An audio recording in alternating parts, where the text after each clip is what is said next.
We're like all anticipating it now. Come on, Carrier, do your thing. Do the thing. Do the thing, Carrier. Do the thing, Carrier. You can do it.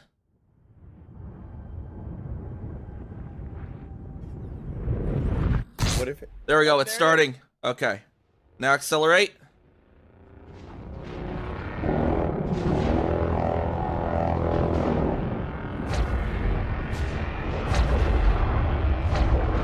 Engage! Woo!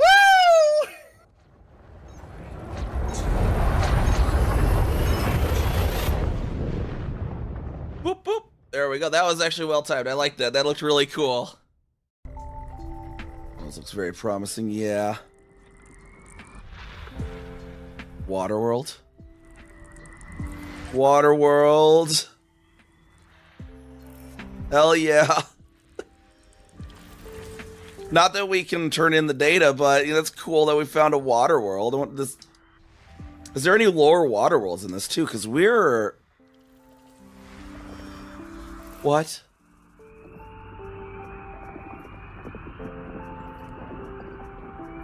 What?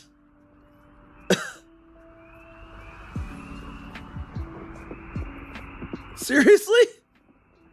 Holy shit.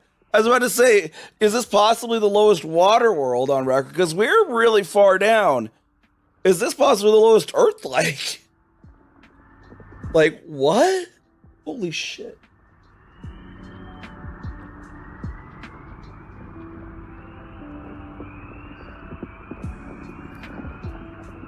Oh, I did not expect to find an Earth-like. Holy shit. Oh, man. I need to... Why did I exit? I didn't exit. I just... oh, I was going to see... Okay, how far are we down, actually? We are on the y-coordinate of negative 3,388. Is there like... Was there like a record for lowest Earth-like on EDSM? So I wonder what it is. There's probably one lower, but... This is way down there. Records, celestial bodies, planets. Let's see.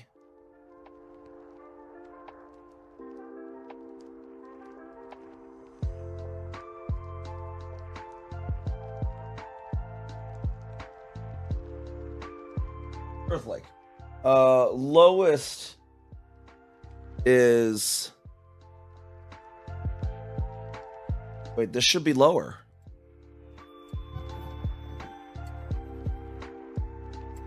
This is... No way. No way.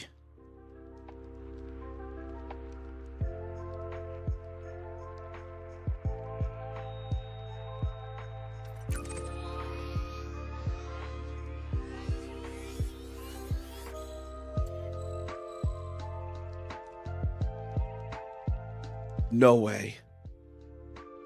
I just set the record for the lowest Earth-like. Holy shit. This was the EDSM, and it's only at negative 3382. We just beat it by 6 light years of y-coordinate.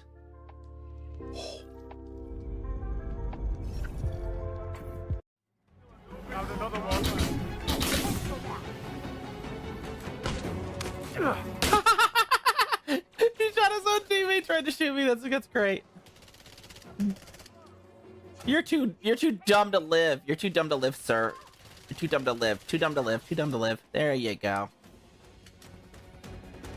There, your teammates will thank me after you sniped one of them in the back.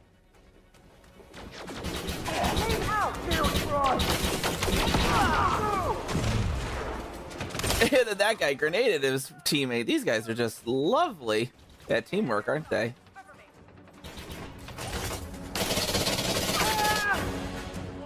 Tumbling out of my ass. Fair. Where is my this we're going to repair. That was great. Now I Oh yeah, hey, now you really do that. Oh no.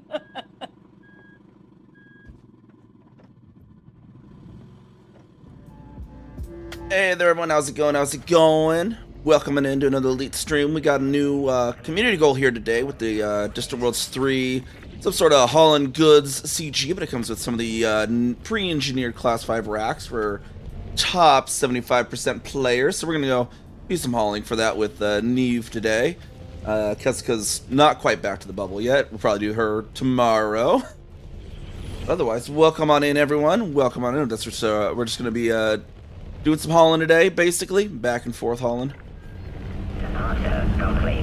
And relaxing.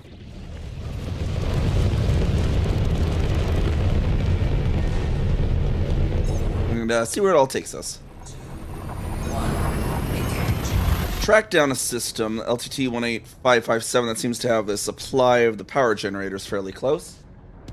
So we won't have to worry about trying to load up from elsewhere.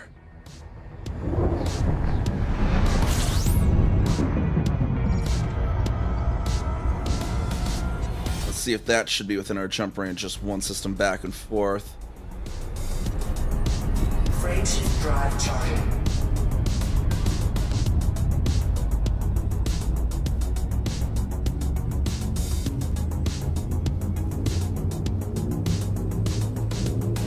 Like 4 jumps away from Kelton, I believe it was.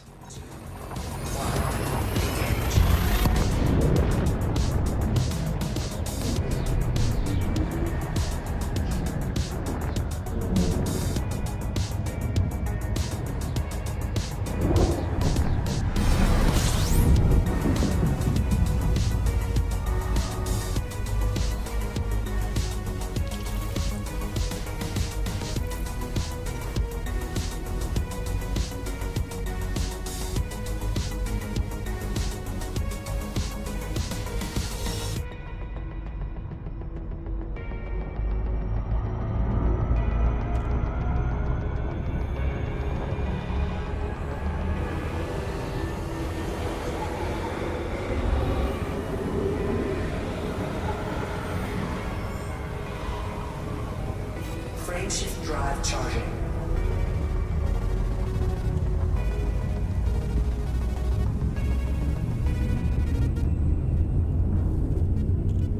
Hey, Boris, how's it going? How's it going?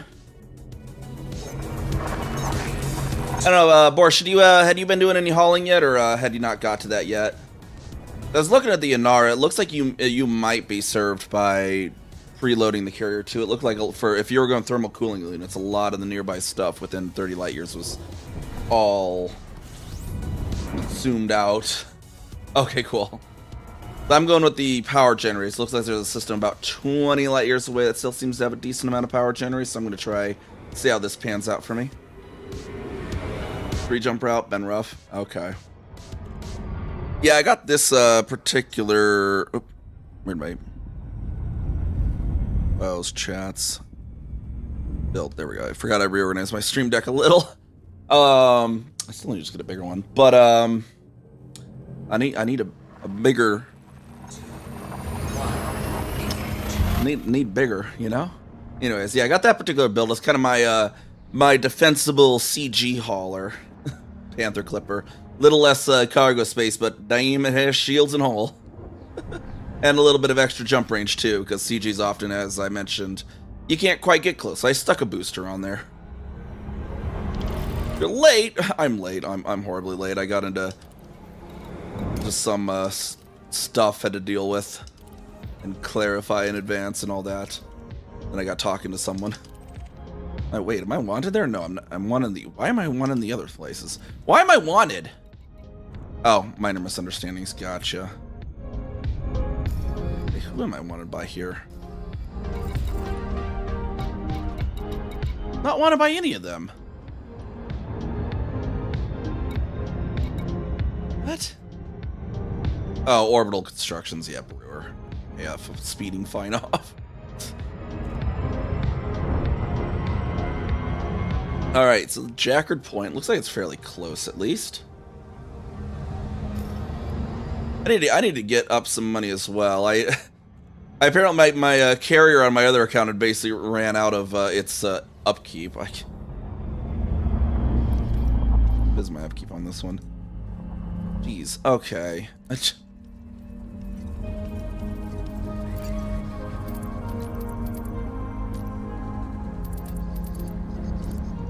3,000 there. I need to see into some of those PTN things you've mentioned, Porsche. I just spend more than I make from all the PGS stuff I do.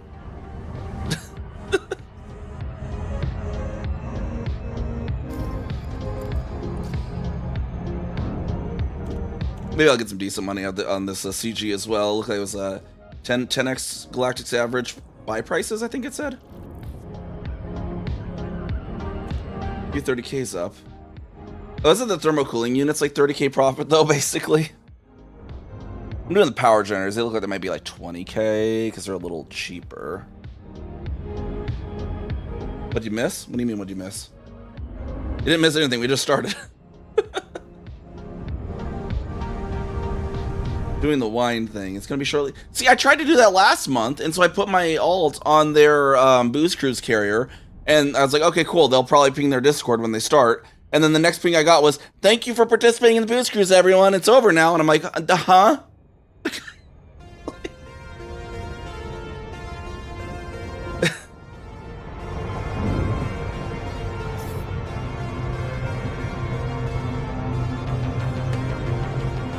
I swore I had all the roles. I mean, I got pinged for it being over. I just never got a ping for it starting.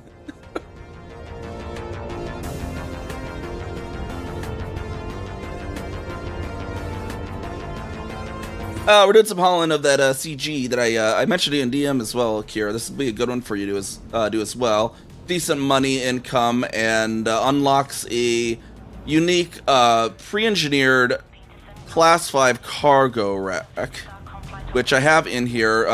So normally the Class 5 holds 32. Wait, did I put that in? But this one will hold 43. Basically. The Booze Cruise? Yeah. I'll have to look into that, maybe. I will stick Amelie on their carrier again, and maybe this time I'll see it in time. I haven't been up to Rackham's Peak in so long, too, because it's like impossible to get up there outside of the Booze Cruise anyways, because of the bottleneck. I have room for another? Yes, but I'm in open. I kind of religiously play in open. You might not want to come in open to a community goal. Landing successful. Engaging pad restraints. I could possibly pop over to the private group if needed. But yeah, there's definitely going to be gankers in open for this.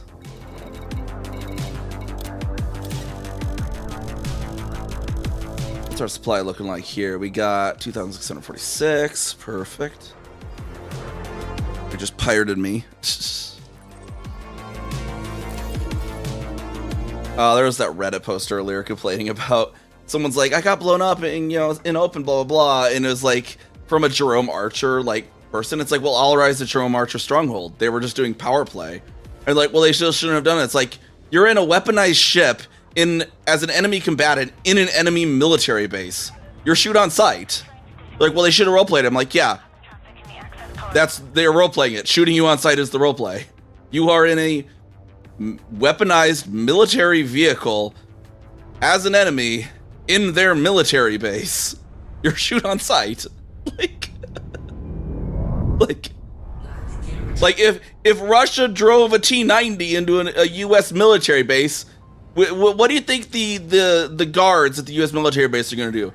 Yo, option A. Oh, hey, bud, can you back that tank back out of there? Shoot, get out of here, you silly scamp. Or just open fire. Like, I think it's gonna be the latter. It's like, come on. I always love sometimes you get the community goals, but they're actually like wars, where it's like there's two community goals and they're at conflict with each other. We've had a few of those recently too, and it's always so funny watching the system chat and the people complaining about it getting ganked in a combat zone. And it's like, sir, you were in a combat zone.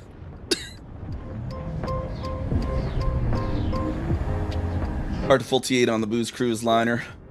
What happens if the event starts and they go? How do I get to it? Ooh, yeah, no, you want to have yourself parked on that thing, because the only way up to Rackham's Peak is fleet carriers. And because of the bottleneck, you just can't get your own fleet carrier up there very easily. Doomface Killa is friending me. Interesting. Was it Bounce Hub? No, it's not Bounce Hub. Where? It was, what was the place called? It's Point of Interest, right? It is Surveyor's Reach, right? Yeah. Oh, jeez. I am a little close there.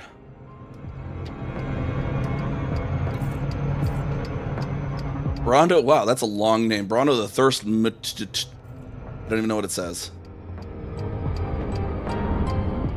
I'm only affiliated when it's convenient. Yeah, no, you'll definitely, like, later on, it's something that will help you unlock modules and stuff, but you'll want to learn some more of the basics of the game and get a little more familiar with the game before you do that, because, like, when I'm docking at a station here, there might be power security, and they'll shoot at me. So you want to be able to deal with that. Because, like, right now, I'm an enemy combatant inside an enemy military base, and it is fully expected that if they see me, they will shoot at me. It is kind of silly that they put this in a stronghold. I don't know what. I think they should, unless it's a power play specific CG, they should probably refrain from putting those in strongholds, but it's whatever.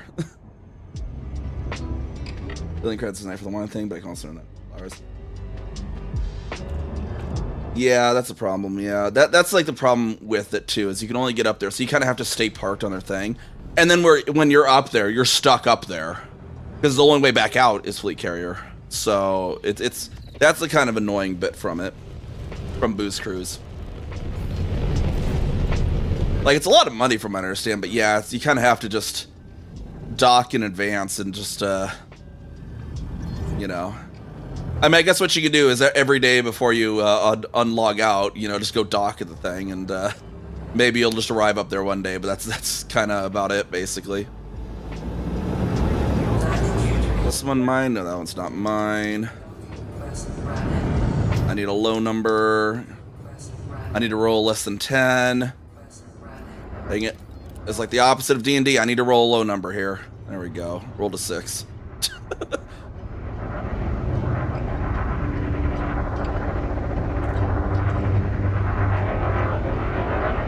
I think they have it pay decent loading up the boost snooze or whatever as well. I can't remember. Like, maybe the loading of the boost carrier pays well. I think maybe they had it paying decent prices, knowing that'll be decent up there. I don't remember. Before night doing AFK. Yeah. Link me to wherever those things are in that Discord. Because I'm not even in the PTN Discord, so I'll have to join in, then I'll have to figure out where that is. At least I don't think of it. Or actually, no, I am in the PTN.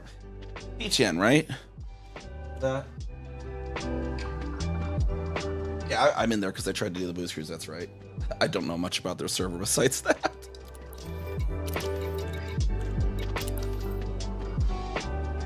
Hey, Dar8, how's it going? How's it going? Alright, sign up for this here. The Distant Worlds 3 Deep Space Infrastructure thing.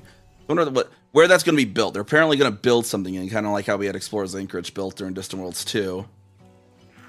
I'm wondering if it's going to be the Earth-like that wins the Search for Earth 2.0 thing. Because I think it would be so funny. I should totally just submit HD 21503 CDE1 to that. Because that would be so funny if that ends up winning. They end up building a station there, and then they realize, oh, you can only get to the system with a Caspian. That would be so funny.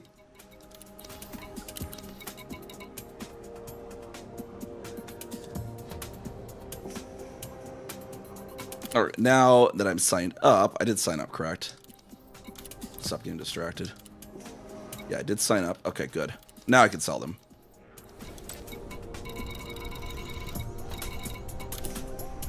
So 20,000 profit on the power generators. It looked like the thermal cooling units weren't really easily available in non-orbit stations, so... Does it auto? Okay. I don't know if they've ever fixed it. It used to be that you had to make sure to sign up in advance, or it would you would just be delivering for no reason. So I always just make a practice of signing up beforehand, just in case. Because it used to definitely not auto-sign you up back in the day, at the very least.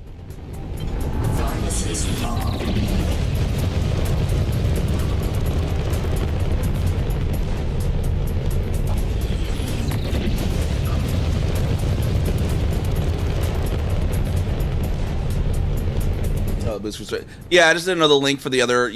Like they shared mining missions or something. Borsch, was it? I can't remember. Wing missions sharing.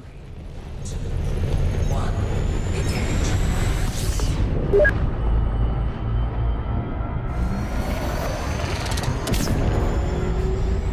Oh, did that?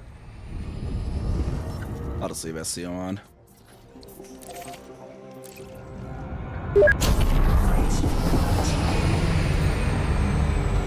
Rondo the Thirst. I don't even know what. Like, I want to know what is the rest of his name.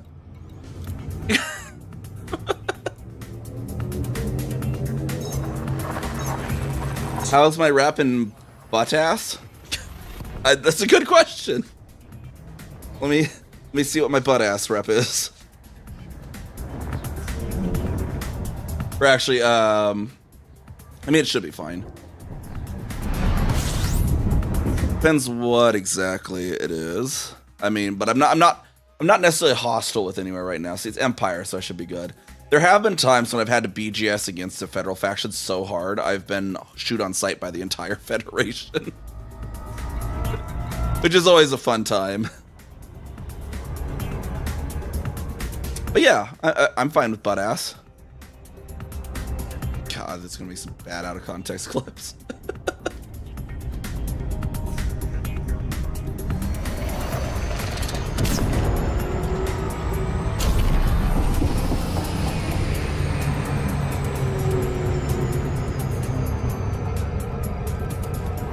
I assume butt ass is where it's going down.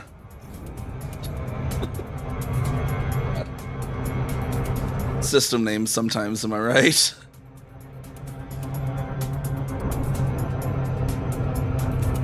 Hey, at least Kira, it's not as crazy as that one guy we had teamed up with that one game in Ascendant. That was just such a trip, just saying that guy's name over and over. Mr. Was it one man Bukaki army or whatever? It's like, oh my god. I just have to say this man's name every time I refer to him, just the full name, because it's so silly. Thanks for the links there, Borsch. Yeah, I haven't really usually done those wings too much. This is weird, is I used to get a decent amount of money from doing BGS at the same time. I donate a lot, but then you'd also get fair missions, but colonization has kind of made a lot of the, like, really active BGS kind of take a back seat. Like, BGS isn't as much of a thing anymore, right? We used to have to do a lot of BGS all the time. Now it's just like every once in a while, usually just because we had a colony.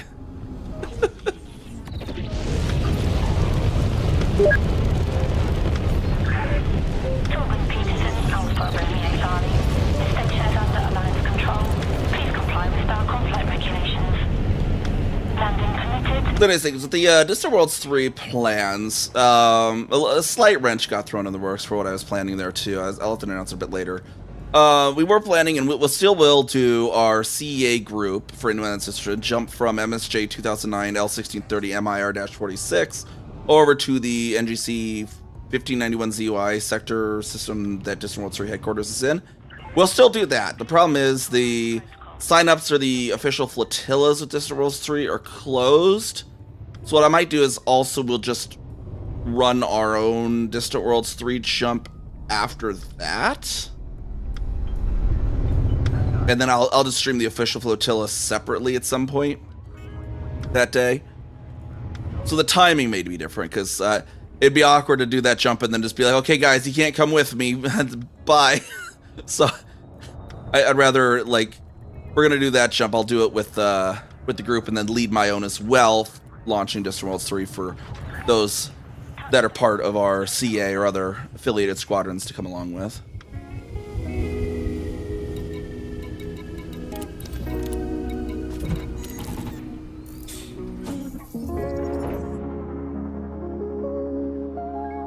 Alright, here I need to buy more power generators.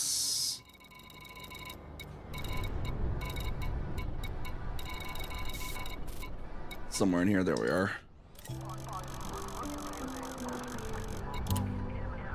I guess it could have been 30 if I was doing a full, but I'm doing the open. because that's one of the things I like about open. Like, it's like, yes, I could have just went into solo with my unshielded Panther Clipper that can carry 1,304 tons and make more profit per run. But I like the challenge. One of the things I do like is kind of the additional roleplay and aspect of, it's a dangerous galaxy, build your ship accordingly. And so, we had our ship build there, as I linked a little bit earlier. We're building it for open. It's a little bit of a different thing. You're like, okay, we're solving a different problem, a problem you would never have to solve in open, or if you're in solo. And I kind of like that. I like some of those strategies. Like another one too is like when I go to Farseer's base in Desiat in open. Gankers are very commonly camping out Farseer Inc. in Desiat. And so you don't want to drop directly into it. So often what I'll do there is I'll drop out about 50 kilometers, hit silent running, and glide in. So that the Ganker has to at least get a visual sighting on me before they can open fire on me. And then they usually can't target me as easily either because of the silent running. Makes it a little more in my favor when I do that. And that's, another thing that, if you just went there in solo, you never have to sit there and be like, well, what would be a good strategy for this? It's like, I kind of like those mental puzzles. It's a chess player in me.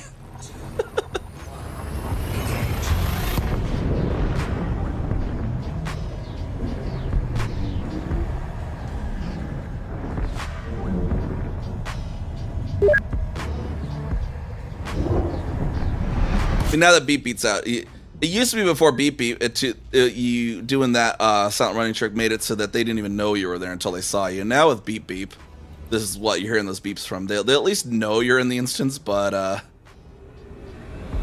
little harder for them to actually find you still nonetheless. Got a Zerafael here. I don't know if they're going to be trying to come for me there. They're somewhere behind me. Don't know what they're in though. Looks like a Panther Clipper. Yeah, so they must... NPCs don't fly those yet, so that's going to be them.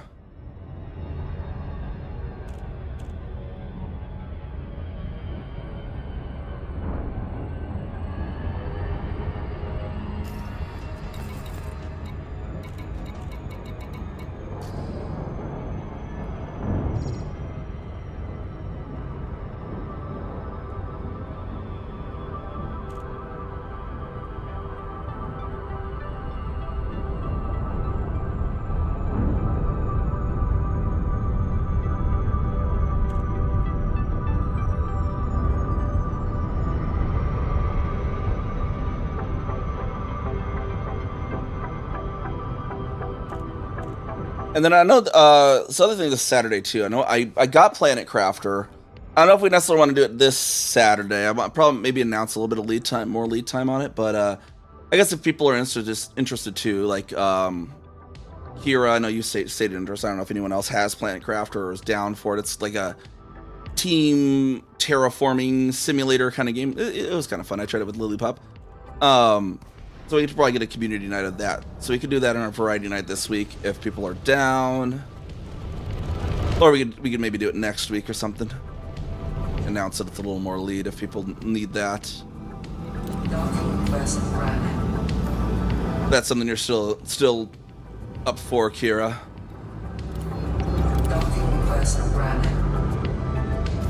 Or others, of course. Give me one on the top pad. I want one on the top.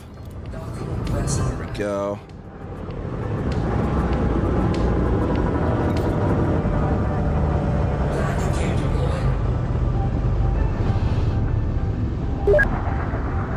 See if we can get others in there too. Maybe I'll announce it too. I'm just trying to see what we want to do for this week necessarily. But oh wait, this is a deep space surveys.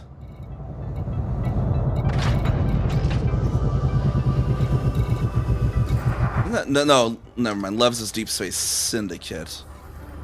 Why did I say Surveyors Reach as Deep Space Surveys? Oh, they're not even... Oh, they are. Okay. I would say that's Lev's Squadron, but Lev's is DSS, but it's Deep Space Syndicate.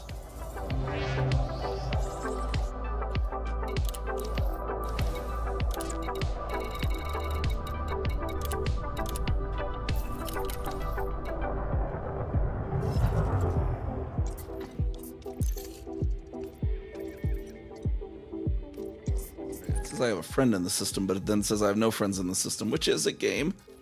Which is it? Do I have a friend there or do I not? Oh, Doomface Killer. Who be Doomface Killer? They randomly friended me a little bit ago, so I don't know who it is. Who's Doomface Killer?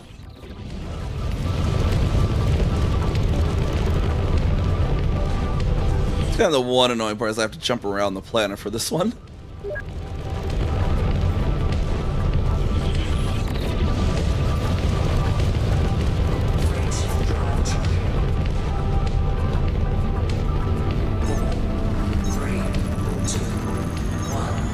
But yeah, this is one Kira that like basically you can make a lot of money like this if you invest in a Panther Clipper, which I don't remember. You might have enough spare money to invest in one of these bad boys, and then you could just basically haul back and forth like this with the Panther Clipper and make a lot of money. That's what I had DM'd you about earlier too, and it'll get you that class 5 cargo rack, which could definitely be useful on things. Like I already have 2 of them from an earlier CG, but this one's giving an extra one. I'll be able to have one like permanently mounted on my Type 8 for medium pad hauling.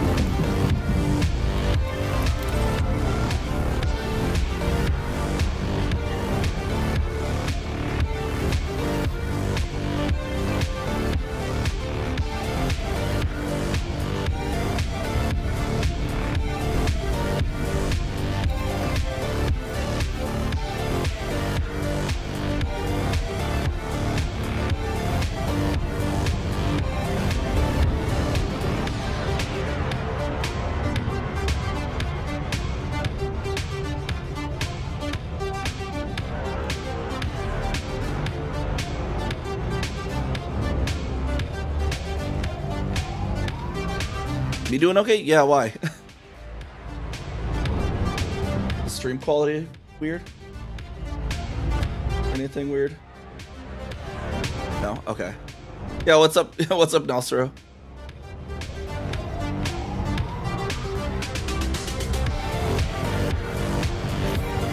Oops. A little bit too far into there.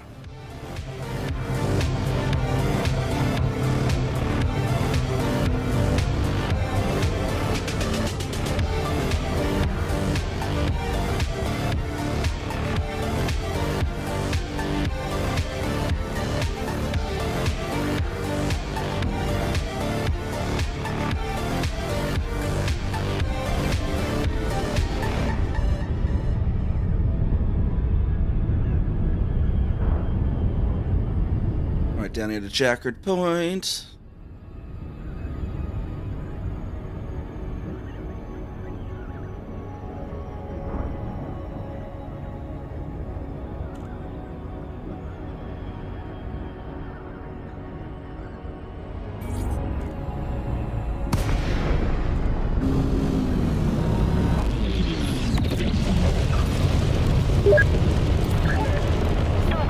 God, also imagine if we did like a community like Baldur's Gate 3 campaign.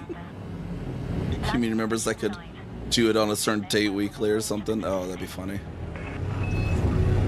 So many months of that though.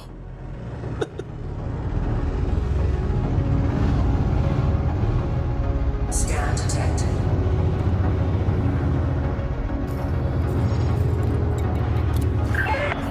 Request approved.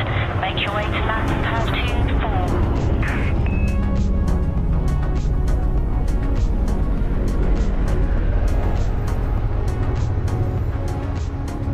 2-4. Where's 2-4? There it is. Attention, ensure your landing gear is deployed.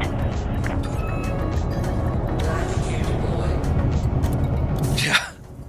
Right, like we it took us multiple months for our single player one. Commence system shutdown.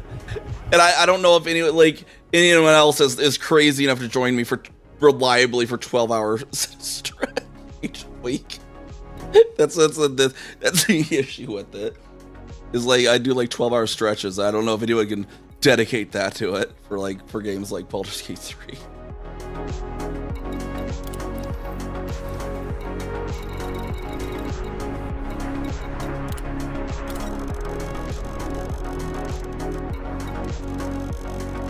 Something maybe on free days or something, you know. I'd maybe not necessarily stream it, you know. I could just do it as like other days, maybe.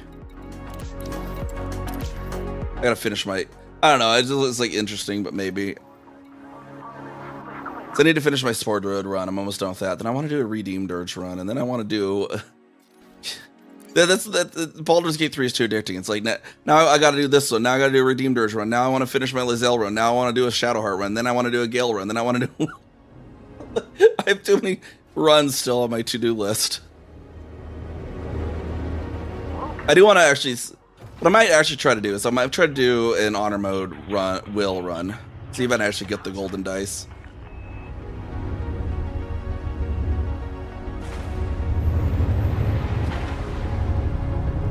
Maybe I'll do, so I do probably do my Redeemed Dirge just as normal difficulty again, just so I can see the story and experiment around with, sometimes like I like seeing like, okay, what do these different dialogues actually do? And just going back and exploring, even though I already know which one I'm really going to pick, just to see what the other things do. Because sometimes you'll get an option that it's like, it's just so like unhinged asshole that it's like, I just have to see what the response is. But I know I don't want to actually do it. So I'm gonna save, I'm gonna do my actual conversation, I'm gonna go back to the save and be like, okay, now what happens if I'm a complete fucking asshole? Flight path is clear. Darkon signing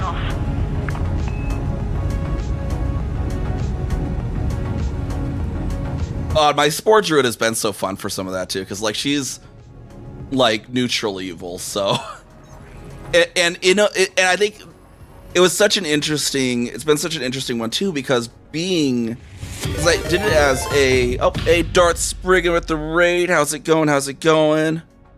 I need to have chats on that, I think. I'm going to shout out. There we go. How's it going? Welcome on in, Raiders. I'm NiamhKami. We're doing a lot of Elite Dangerous today. Doing a lot of hauling, I mean, in Elite Dangerous today. With the Distant Worlds 3 community goal here. Welcome on in, welcome on. What were you getting up to today, Darth Spriggan?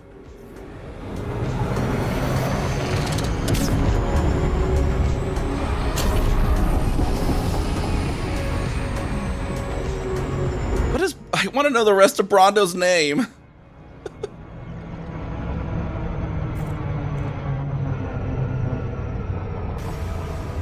Hit rank A. Like top 10 commanders. Do they letter them by numbers on the interface? I think I did see letters there. I've never looked at the letters though. Darth Spectre sent you. Played a lot of Mario Galaxy today. Darth Spectre sounds like some sort of Star Wars mafia thing. Be like, Darth Spectre sends his regards. The Thirst Mutilator. Okay. I know, it's just somebody that cuts off Mutilator. That makes sense. Brondo the Thirst Mutilator. From Idiocracy. Okay, you know, I need to watch that at some point. Like, I was just never very much a sit down and watch stuff kind of person, so I still kind of not, but so there's this like so much stuff I need to like watch that are like cultural you know, keystones like Idiocracy that I just never actually watched growing up.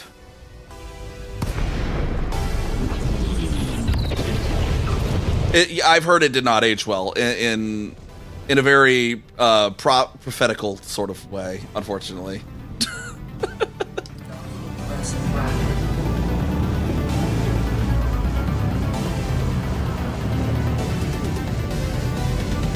Which I really need to watch, because I see so many people on my subreddit when like some news story will be posted, and I'm like, oh, and like often you'll see the comments like, oh my god, Idiocracy is becoming even more real, and it's like I need to get this reference.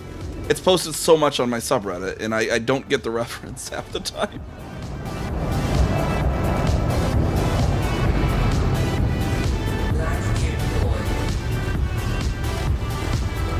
Horse chalk chip? Do you think we're heathens? I don't know. What about like get some, you know, Reese's chips in with the chocolate though. Yeah, all you have to do is, yeah, that's what I've heard. All I need to do is walk outside. I've definitely seen like, movie snippets from it though, like the where he's like getting booked into prison too, and he's just like, well, you see, I'm supposed to get out today, and the guard just like hits him, is like, you're supposed to be in that like dumbass or something. I've seen that clip.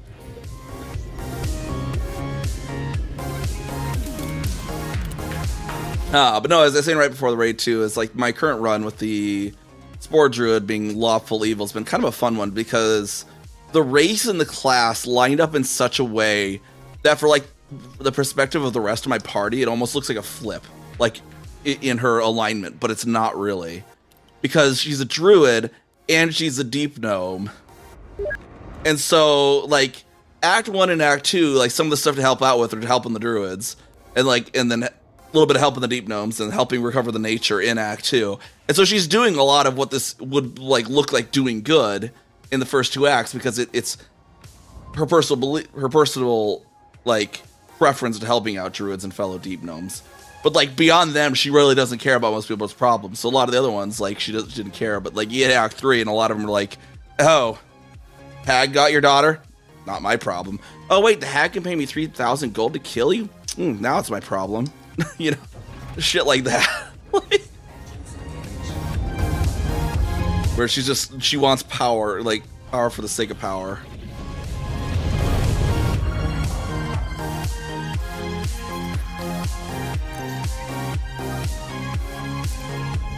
And all the party members like, whoa, what the fuck?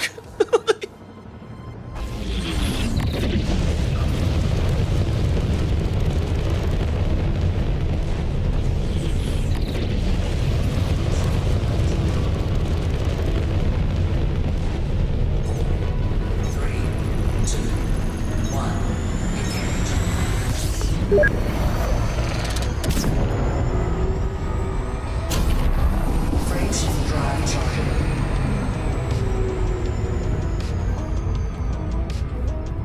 And like some of the betrayals too, and this character's run being lawful evil are just so bad. Like the betraying Dame Aelin too is an evil run.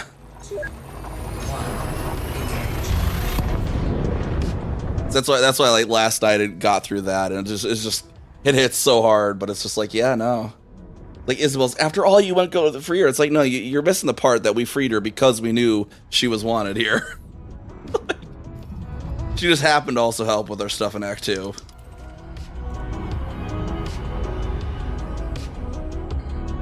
Remember we blow up Planet 2, they had to come for peace? Nice.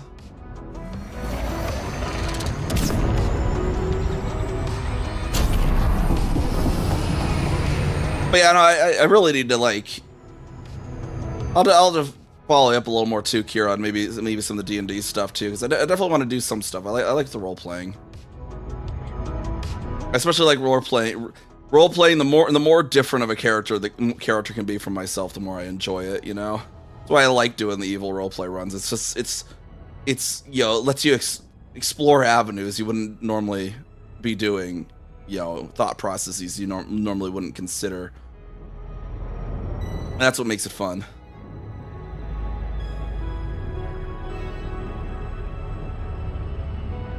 So, yeah, it sounds too democratic.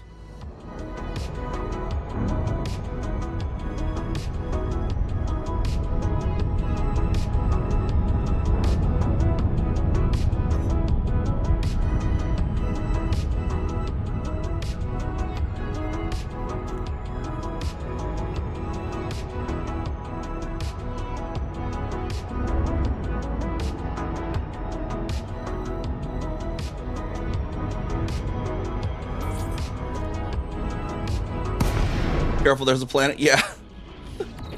There's definitely a planet there.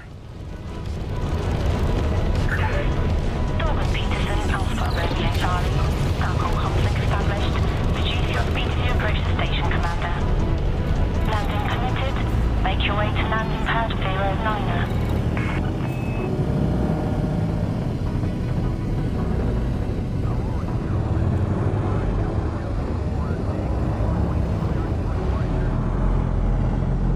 Scan detected.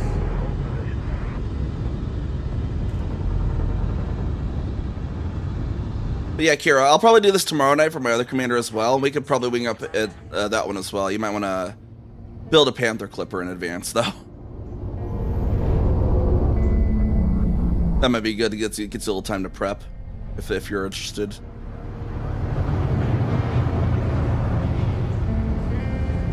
Landing gear deployed.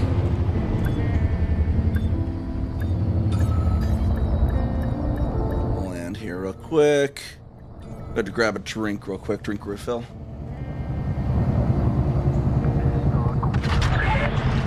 is on the deck. Notifying ground crew.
Any tips for the Panther? Basically, fill it up with cargo racks. In your case, I recommend putting on the smallest size shield it can fit. That way, you have a little bit of bump, assistance, and maybe military grade alloy in it. And then for this CG, I would say put in a 5H Guardian frameshift drive booster just for the extra range.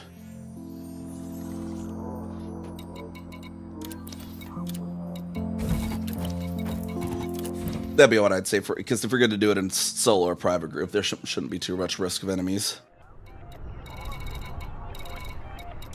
You just want the little bit of shields in the extra hole, so this thing's big. It barely fits that in slots, so you might bump it a little bit sometimes. Oh, this thing you'll totally crash in this thing. The autopilot will crash too. The autopilot is horrible with this ship, actually. I've read a lot of people complaining that the auto dock is just bad with this ship.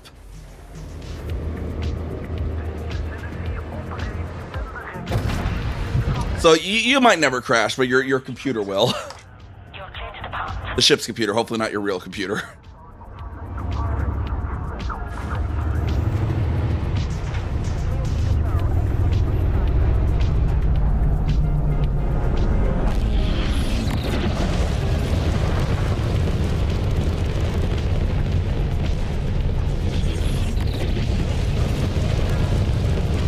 Yeah, you could do like most of the outfitting in the Stronghold, Kara, Keltim. You'd have to go to a Guardian tech broker for the FSD booster though, but there's one next door. I just can't remember the system name at the moment. You're clear to plot your own course. Dark on out. Is it LTT 1762? It's something like that, I think, was our Guardian broker nearby.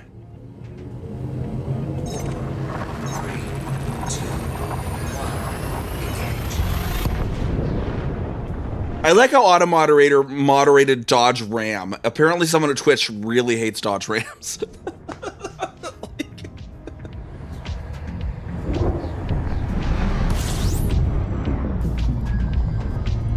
Someone's not a fan of the glorious truck and Twister.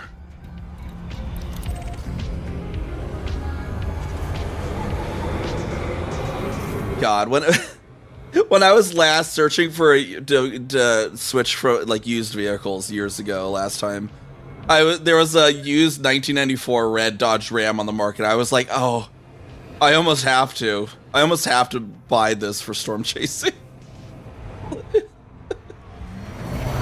But it would have been so unreliable as a daily driver, though. It was like it's like if I could afford to buy this as like a second car just for storm chasing, I would. But having to also have it be a daily driver, I don't think I would run a 1994.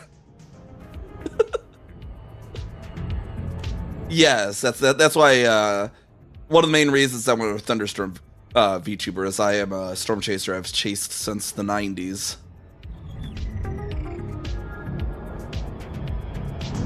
Technically, well, my parents were storm chasers as well. They were more of a local regional weather alert chasers in western Nebraska, but I went on my first storm chase before the Twister movie released. So I can get very hipster about it if you want.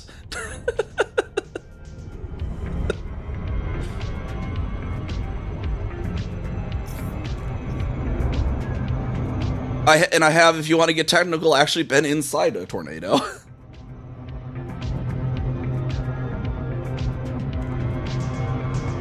Yeah, I did it for mainstream. This is when I was a kid, but it was because like what it was, I was very rural western Nebraska, and my dad was we lived on a state park out there, and there were no sirens, but there was a lot of campsites, and so part of my dad's job as the park ranger was to be trained in severe weather spotting, and my mom also went and got trained as well.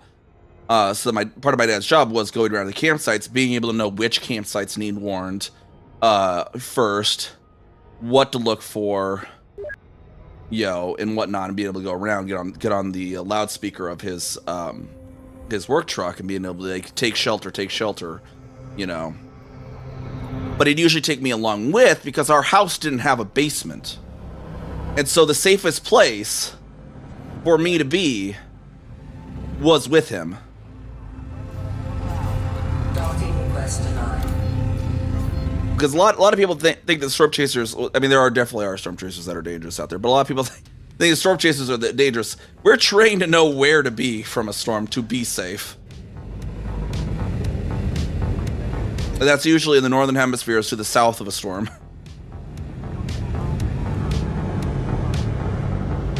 Yeah, we didn't have a basement because our house was built on a cliff. It was like a sandstone cliff, and so the land was not like, none of the houses there had basements. The land could not support them. Because it was a whole Sandhills area. They just nowhere out there had basements. There were places with like little storm cellars. That's about the most you would actually get out there in western Nebraska, the Sandhills, because the ground was just not stable enough for basements.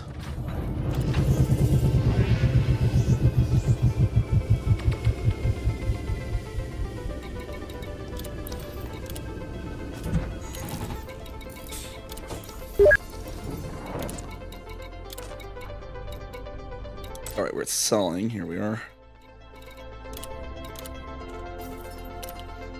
We're just making some runs. So we've done like what, 3 runs? So it's what, 75 million. So we're making a little bit of decent money. Not terrible, but not bad. See, I don't have a basement in my building either, but I storm chase. So I'm kind of always safe in the sense that I know where to be. I'm not in the storm. Granted, it's kind of an expensive hobby, so I haven't actually been able to storm chase too much lately.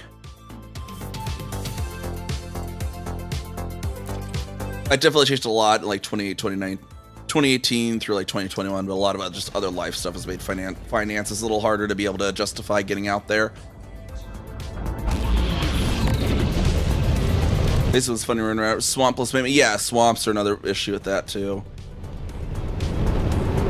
That kind of brings up the other reason too. We also where we were, the Ogallala Aquifer was very shallow there as well. I think it was also another reason it didn't do basements. It just, bad ground, aquifers were low, all that stuff.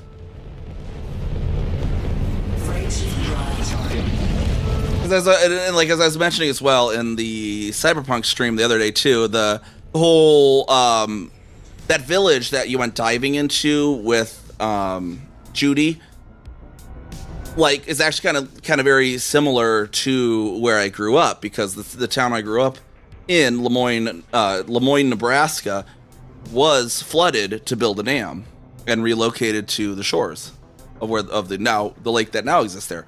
But the original town is underwater from the original 1900s. It was like 1934, I think they built the dam.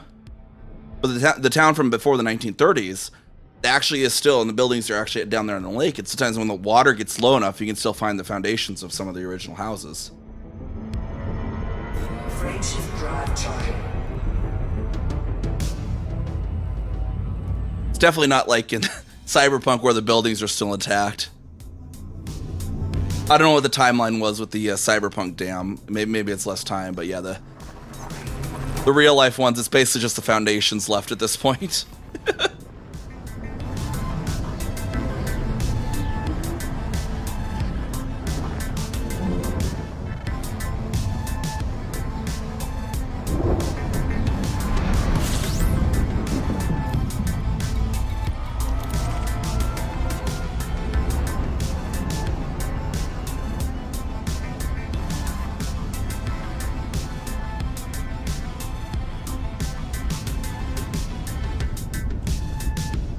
Over to Checkard Point.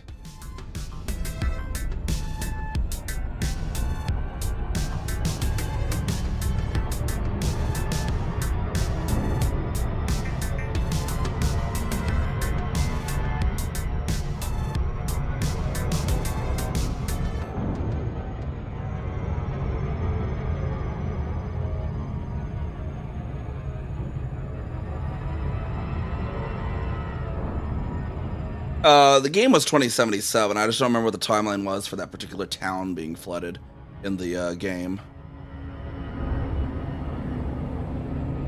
I think it definitely was a little more recent too, because I guess Judy did say that she grew up there and she's like in her 30s maybe. So yeah, definitely a shorter timeline for that town than Lemoyne, Nebraska, which has been almost 100 years now.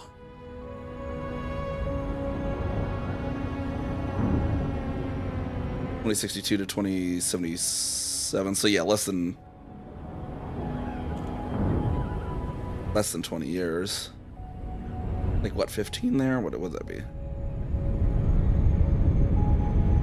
It's like 15?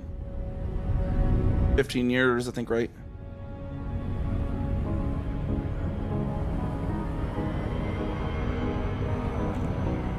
Yeah, definitely less time. So yeah, I guess it's possible the buildings could still be intact after 15 years underwater. That might still be a stretch, though.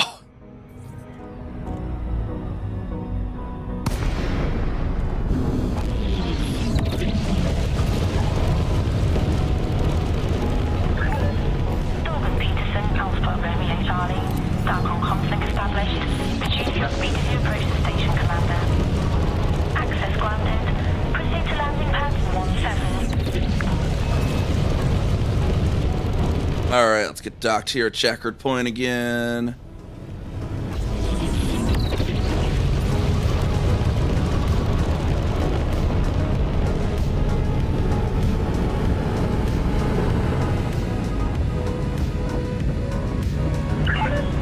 Restrict speed to 100.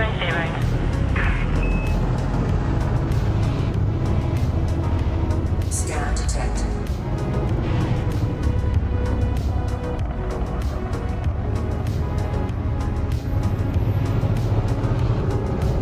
Scan detected.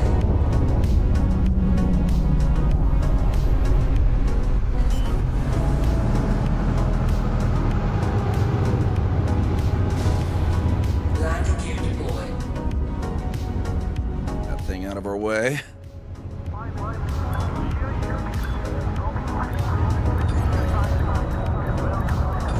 Sitting right down there.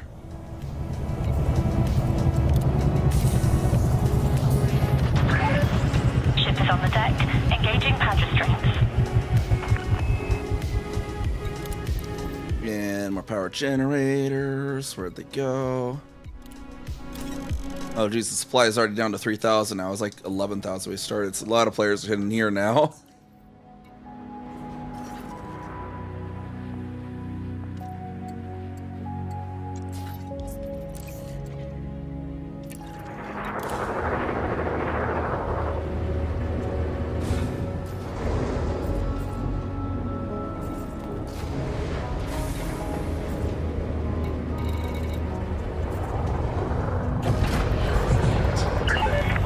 Detach sequence complete. All right, let's get on out of here again. That weird. It's the those refinery towers are always so annoying in these stations, though. Like hang out over the vertical of the large pads.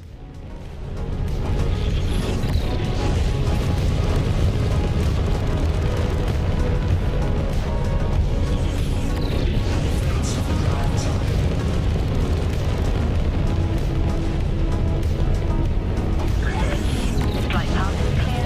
Have a safe journey, Commander.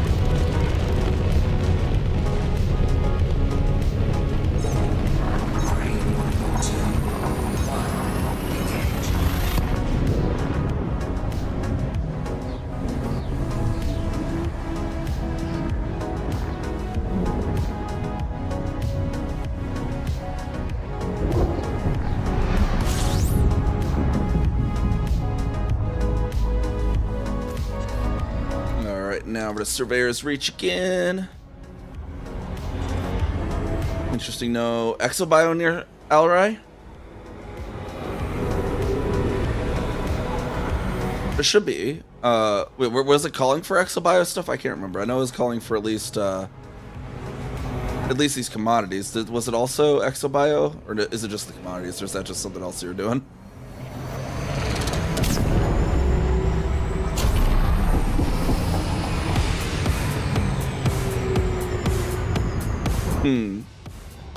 The Spanish, able to search Spanish for like specific, like if you want to be like, oh, I want to search for specifically this thing in the codex.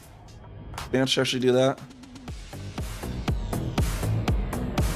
I know they have some decently advanced filters now.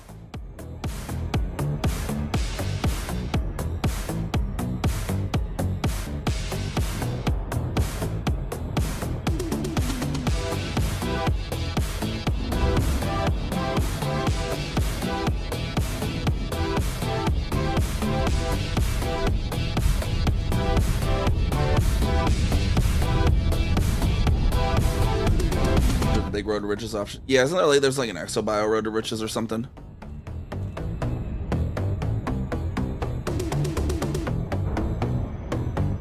Yeah, I can't imagine it'd be too bare near.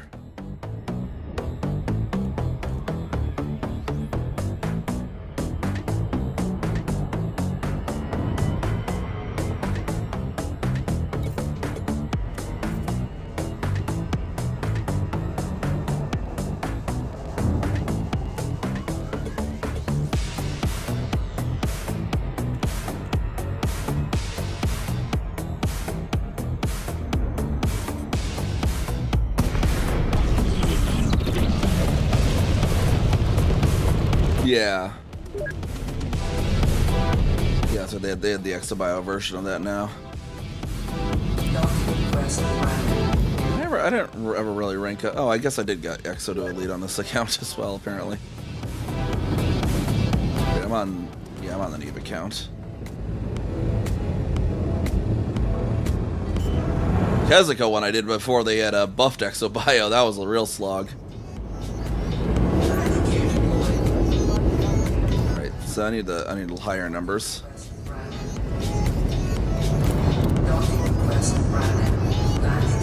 There we go.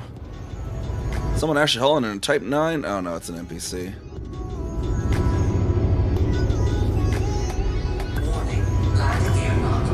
I didn't realize I've ever seen the NPCs landing on these things. Yeah, that's kind of, you know, it's like they should, if it's not a power play CG, they should not like put it in a stronghold. Docking successful. Engines disengaged.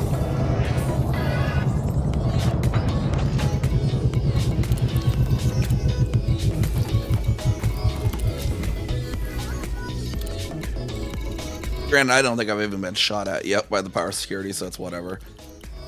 They don't really they shoot pea shooters most less. Engines engaged. Is there even power security around this thing? I just see system authorities. Maybe they actually turned off the power security for the CG. That could be a thing too. I don't even see power security on the thing. Flight system.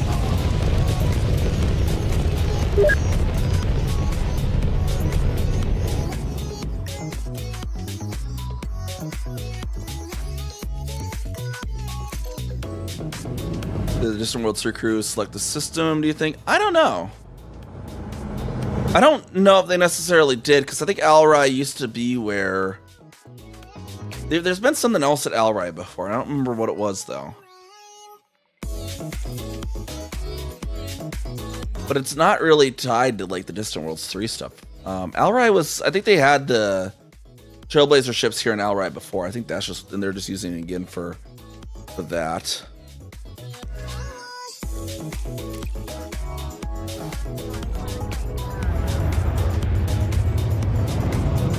Got interdict on your first approach to a station. Is it a player or like an NPC? The power security don't interdict. The system security will, though. 3, 2, 1. Engage. Just even train AI to fly an elite. Oh, jeez. Trying to run that, yeah. Freight drive charging. I mean, Elite's a fairly older game, though. This game came out in 2013, and the CPU usage is generally still pretty minimal. The graphics update increased the graphics usage a little bit more, but I mean, even with all my streaming and stuff now, I'm only using 16% of my processor. The i7 14700K. Which is crazy because on my old i7 6850K it was like 100%. Just the NPCs, yeah.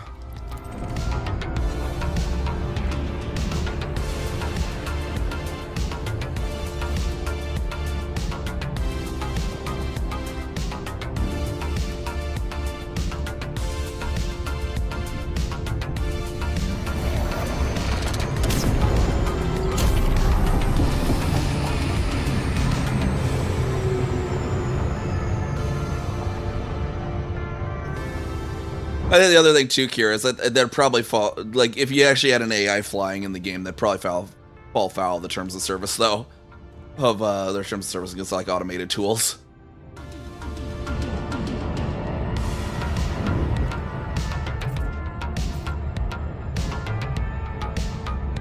The Panther Clipper, yeah, it's pretty pricey, but it'll make you money back. It'll make back its money. Like a few of these Aquaverse with the raid. How's it going? How's it going? Let's check it out here. Get that raid. Shout out there. How's it going? Welcome on in, everyone. I'm NiamhKami. We're doing some of our wait. And Lily. Okay. For some reason I didn't realize he actually changed it to Aquaverse. Now I know who it is. How's it going, guys? Your Rupsby Road. Yeah. How was the RV there yet? I know I was watching earlier. There we go. We get the cue the shout out for Lily Raiden as well, or just Aqua? Yeah. Okay. I didn't see the name changes. Then I was like, wait, Aqua. Wait, I recognize those emotes. How's it going, guys? Yeah, we're doing some Elite Dangerous today. We got like a community goal in the game, so we're just hauling some cargo back and forth, basically. There we go, and 0707, thank you for the follow. Welcome to the Storm Chaser crew. As well, you get some fishings there. See what fish we catch. Yeah, welcome on in. Welcome on in. Let me get docked to this thing here.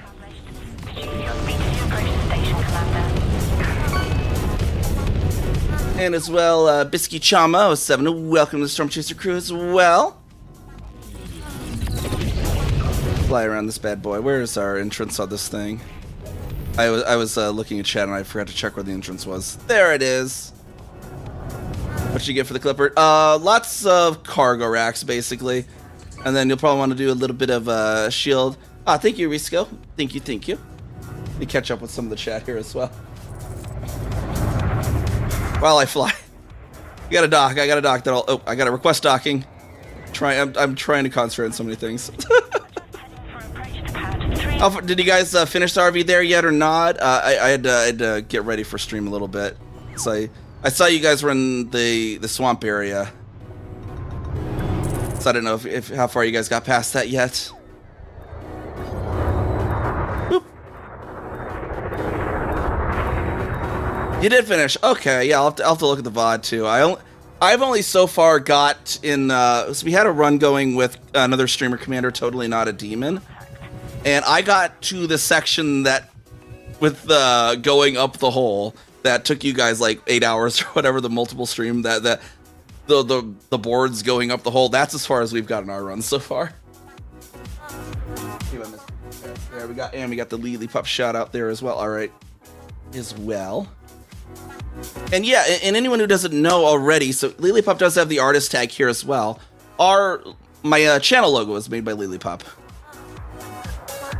So if anyone doesn't already know that, another wonderful streamer, very wholesome streamer as well, worth checking out as well. I was watching their stream earlier as well. They were collabing with Aqua.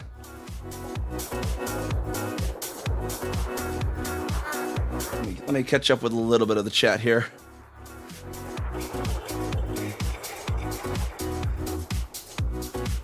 All right, yeah, basically right there. There we go. Okay. Yeah, welcome on in, everyone. I do a lot of Elite Dangerous. Do some other stuff. We've done some Baldur's Gate 3. We did a run through that recently. We're currently working on a Cyberpunk 2077 run through. I got Planet Crafter recently, as Lily knows, and I was probably going to do some community nights of my own with Planet Crafter. And we also have some collabs with RV there yet as well. But what we're doing here in Elite is there's this community goal. We have to provide power generators is one of the options, and buy them from this station, deliver them to another station, and we get money for it, and we help out this ongoing sort of community goal. There's the whole community is going after this goal to help deliver enough in total to reach these goals to do something. We don't exactly know what the thing is. They're going to deploy something yet. Have you heard of Star Rapture? Not quite exactly. No, I don't think it rings any bells either. What's up with the Star Rapture? If you're doing an open, anything you want to change around, I would highly not recommend doing it in open yet, Kira, with that how recently you've started. But if you do it in open, if you really wanted to, you're gonna want a lot of. Well, you don't have engineering either. I was gonna link you a build, but yeah, you don't have engineering. You're gonna. You just do not want to be an open in a community goal until you can like G5 engineer your ships. Is going to be a big thing there.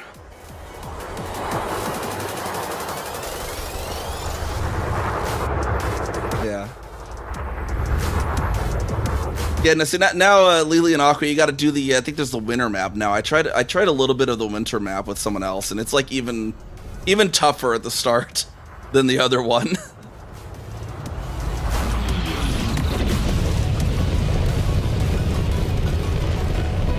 Yeah, like I'm in open because like I like the challenge of it, but there are gankers. They will shoot you. They just watch your ship go boom, and they have engineered ships, and yeah,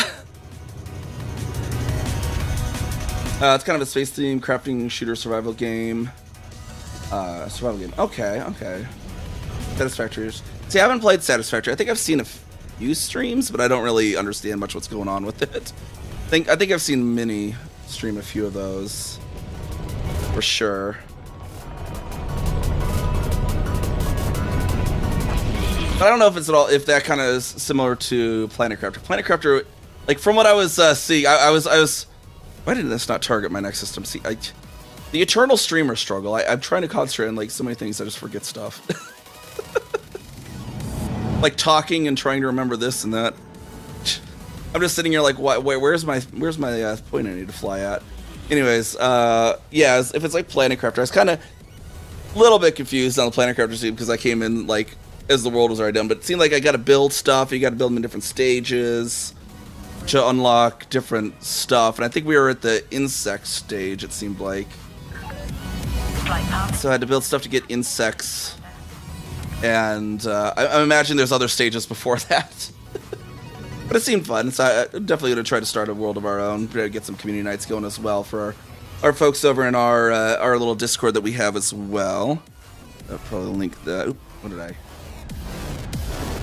So we have our own little Discord there as well. So we'll be doing maybe some community Planet Crafter of our own. We usually do our variety streams on usually Sunday UTC, like whatnot, because our stream is where did I put my showables? Where is my our schedule's usually like that, so those ones that are on the Sunday is where we sometimes will do some of our variety stuff. It's like 6 a.m. UTC on Sunday. Technically it's like midnight Central Time, possibly even in late Saturday for some people depending on your time zone. What do I recommend? Standard bioweaves for the shields. I'd say if we're gonna do it in solo, just as a bump shield, do a small, whatever the smallest standard that you can fit, is what I would recommend there, Kira. When do I think FDev will add the companion anti-ganker CG? Wait, oh yeah, they've done that a few times, haven't they? I don't know. That might be fun if they do.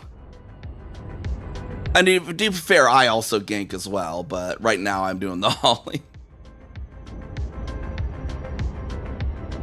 I don't know if I necessarily have a reason to do it too. I usually do it if I'm role-playing. I'm very much a role-play reason kind of player when it comes to games like this.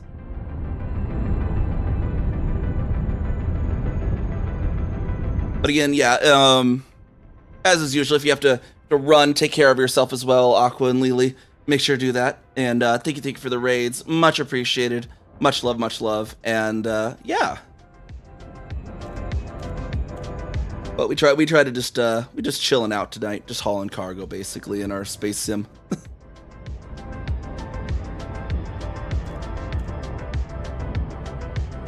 And then here we head over to Surveyor's Reach, so we dock over here. So I'm imagining a lot of people that are in here now aren't familiar with Elite, so a lot of it is. I mean, it can be a very learning cliff game. It throws you in the deep end, very much, and there's just so many things you gotta request docking once you're within 7.5 kilometers. Then you got to get your landing gear out here. And then we'll have to look for where our pad is. I think it's that one that's glowing yellow up there on the top. That could be someone else's pad. I can't see the number yet. We have it says proceed to landing pad 24. That's the one we're going to look for here. Used to carry 5 tons of biowaste while doing CG runs, so I can tell pirates to... Yeah, the NPC pirates, they'll just ask for a few tons, so you just give them biowaste.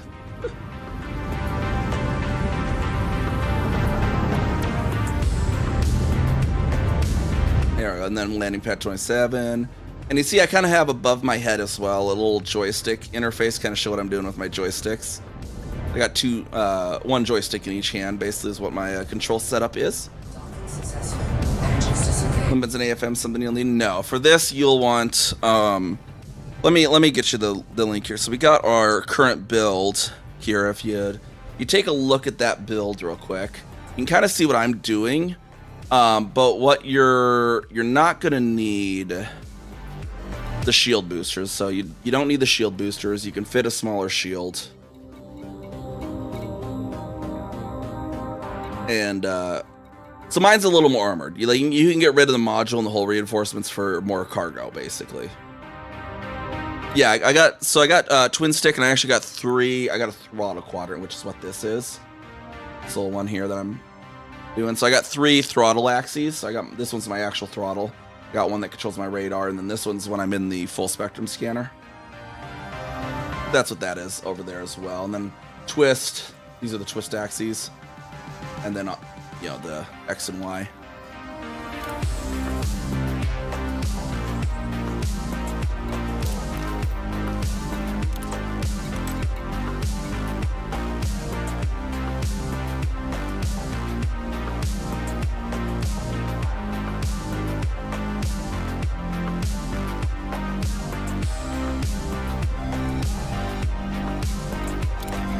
sell these here to deliver them. There we go. And then we'll make 23 million, which is like 20 million profit. And let's see if we can see how far we are in the community goal.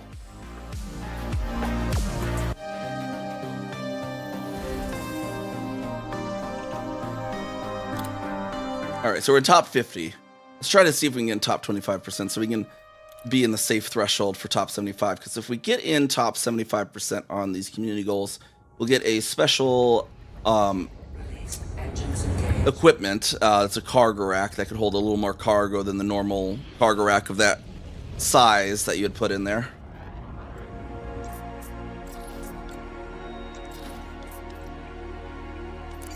We got LTT 18557. And so far, this other system, it's within our jump range of our ship. So we can go, our ship currently can go 35 light years and jump, a little over 35 light years in a jump, and this one's 22 light years away. But since the planet is blocking it, I need to jump to Super Cruise first, which is like warp for any Star Trek fans, and I can get around the planet. Then I can rip open the wormhole directly to it. My favorite unique stellar phenomenon I have discovered.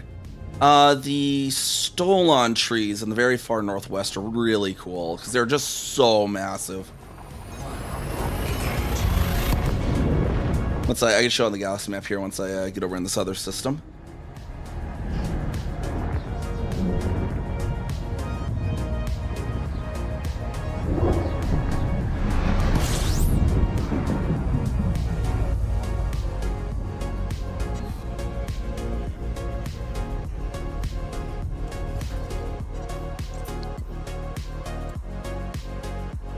So there's actually only 2 systems that are known to have them. And it is these ones right here.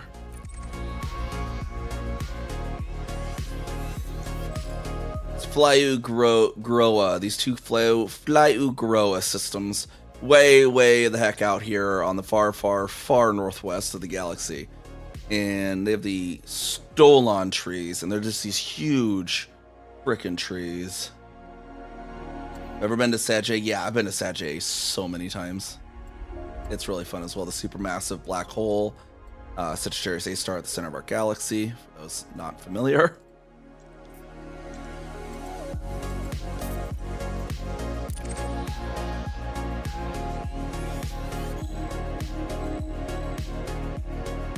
There's paramoons that have orbits so close together the models clip into one another. Yeah, there's collision. There's apparently someone discovered recently paramoons that has the rings clipping each other, which I need to look that up again and maybe go check that out. That sounds really interesting, having the rings passing through each other.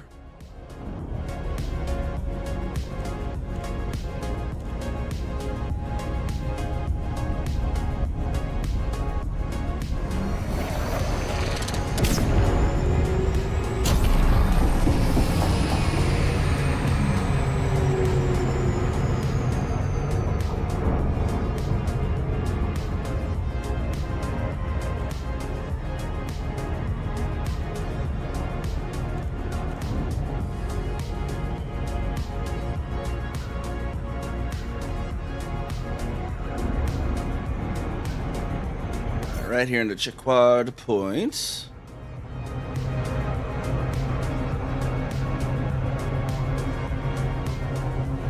There are paramoons that... Yeah, there's quite a few out there that collide.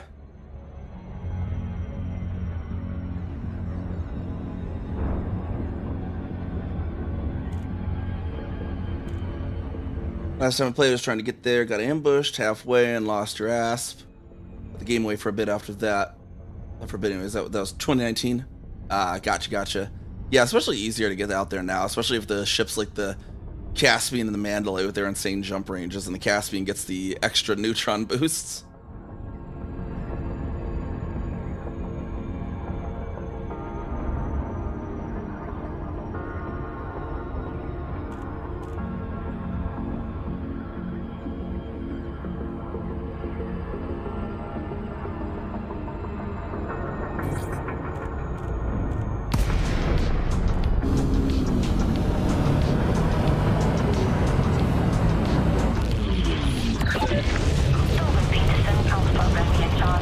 go. Okay, and get that dock and request it again there.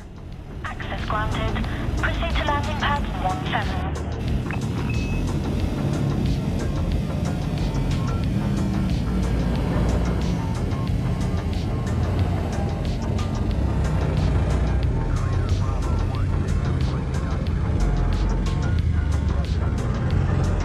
Right down. Landing pad 17 in here, so we just got to go through the mail slot here as well. Little thin little airlock these stations have in Elite.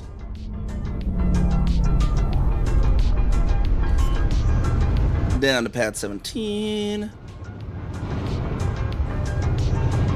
I'll say we have a hollow rectangle on the radar, which means there's another player right over here.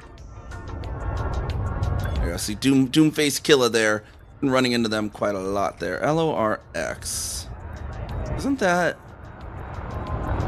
What squad is that? Why does that ring familiar? What squad is LORX? Let's see here. Squadron browser, there it is. And then Legends of Rax. Okay, I guess I thought it was something else, but interesting. You already burned through all the credits. The credits that you had the donation from and all that. Yeah, don't fly without rebuy. Make sure it's not burning you too far in the credits.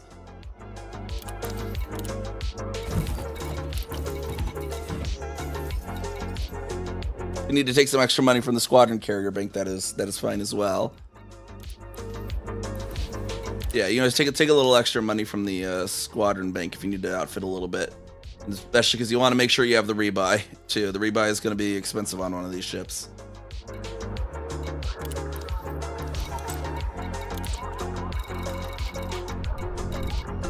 There's our power generator skin there. Oh, it's down to 224 now. Oh, no. We gotta find another station. The community's ate up all the commodities at the station now, too. There's like, so in this game, there's like a community. The more people buy from a particular station, it only makes so much per every 10 minutes or so. So the community's buying more than it can make. So now we have to find somewhere else that has the capacity to continue supplying us. Yeah. Yeah, if it gets outside of my ship range, it might be better to do a FC, but I think it's still within my ship range. I just gotta find another place.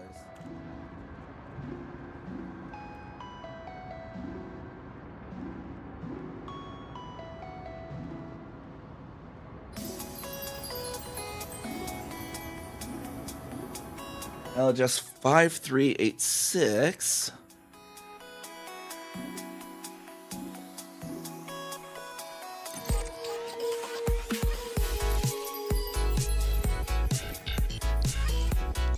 All right, so this one might be good now. Let's see if that has the stuff for us. We'll go check this one out.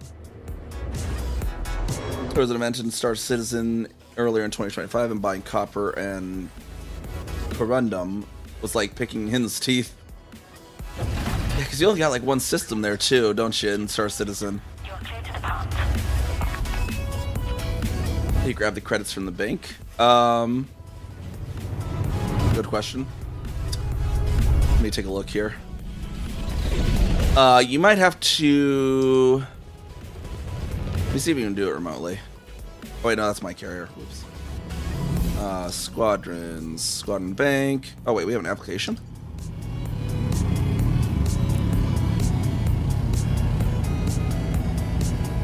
But, oh. Doomface invited me to apply to there. Sorry, but I lead my own squadron. Thank you for the offer, though, Mr. Doomface Killer. I don't know if you're watching on stream or if you're just someone that's bumped into me. Let's see. Squadron Bank.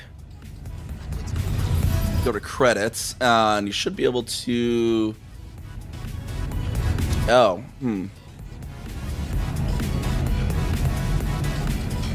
I guess you might have to dock on it to actually pull the credits. You might actually have to dock at it, and then you should be able to pull the credits, possibly. I guess I could always do direct transfers if needed, but you should be able to, if you dock at it, you should be able to pull those credits though. Freight drive charging.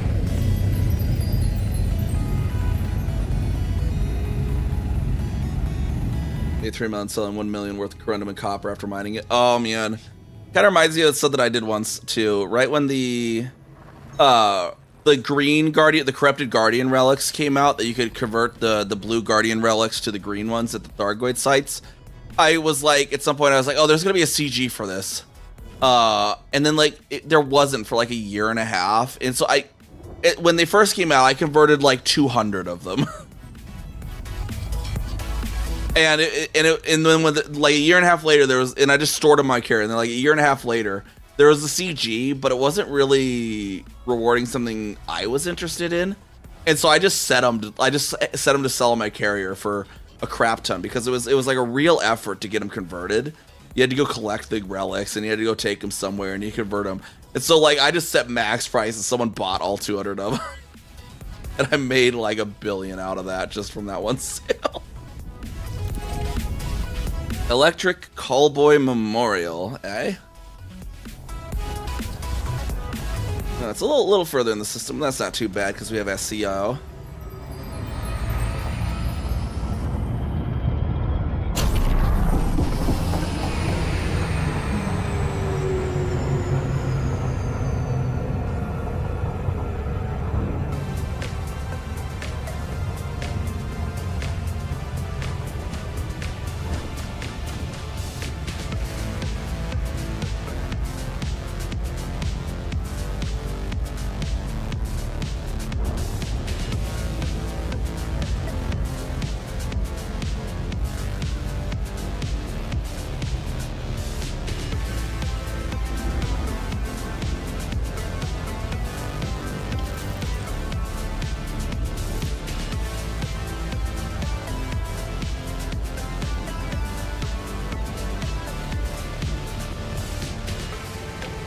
Shout out earlier from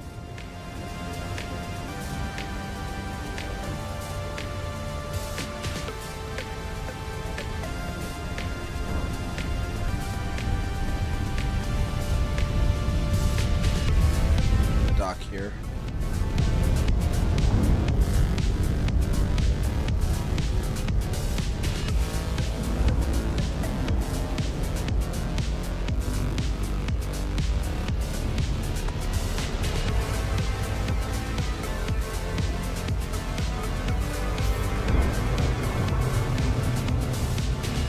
I don't know who Electric Callboy is, but this is the memorial for them.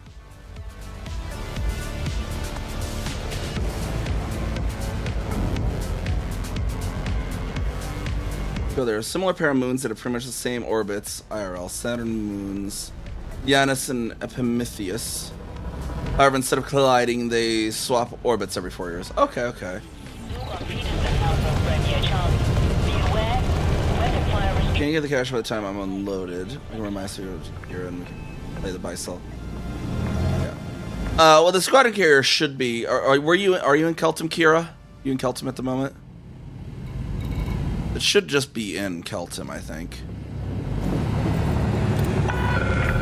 Request approved. You are cleared for approach to pad 2-5.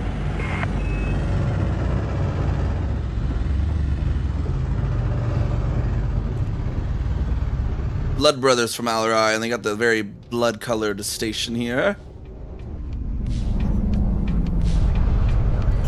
Whew. Okay, there we go. 25.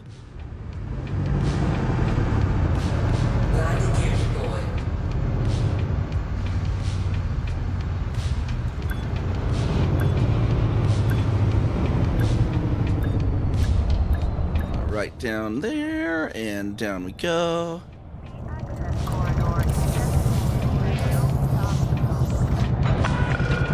Alright, power generators again here. Let's see how many they actually have. There we go, 7,000 now. We should hopefully fill up here for a little bit more runs. Cargo hold at maximum capacity. Yeah, the carrier should be in Keltum, I believe. Oop, oop, there we go. Plot route, there we go.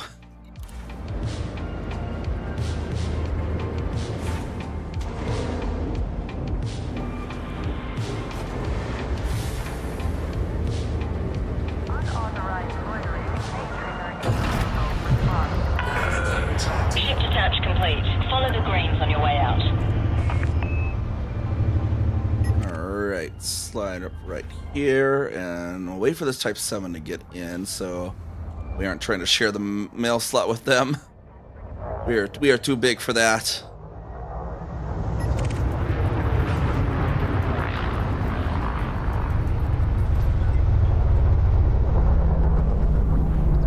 Except for this federal dropship is getting a little overeager there.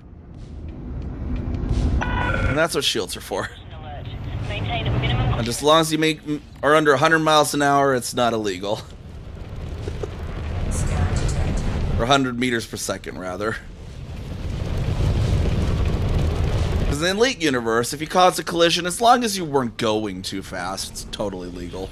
Breaching drive charging. But loitering, punishable by death. Stay safe, Commander.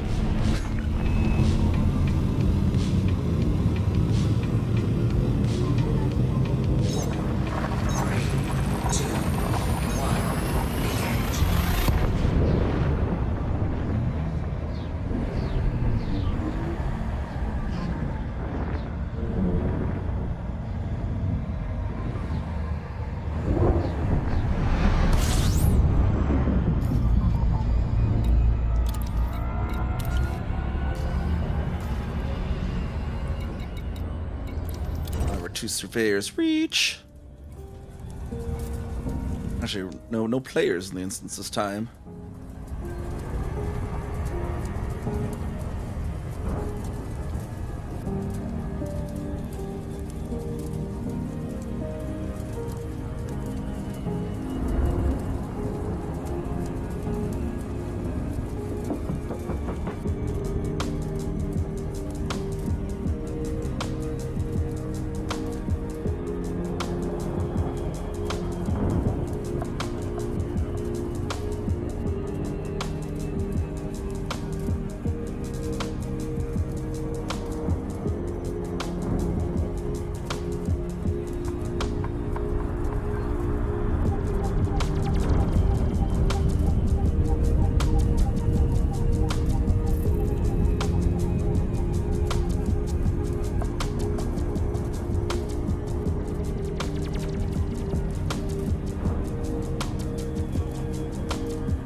Right on in, surveyors. Just approaching slowly. Do the 7 seconds to 75% throttle so we don't overshoot it. Just a little time to approach.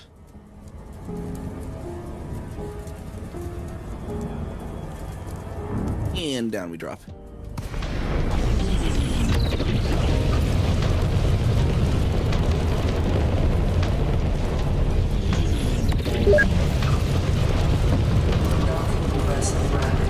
See, this procure is here. Whoever that is. One of those pads down there might be mine.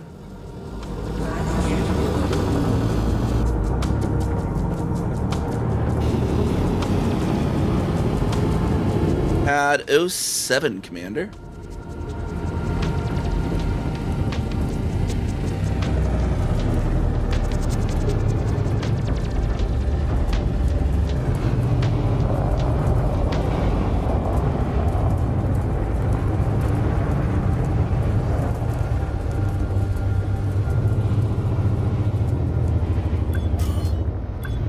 Get right there on the pad.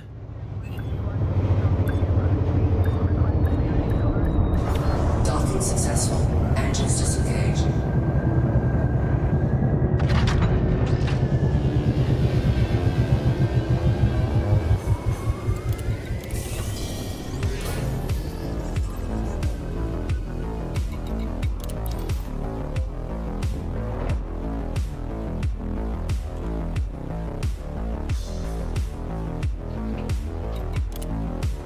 Here are all those and deliver.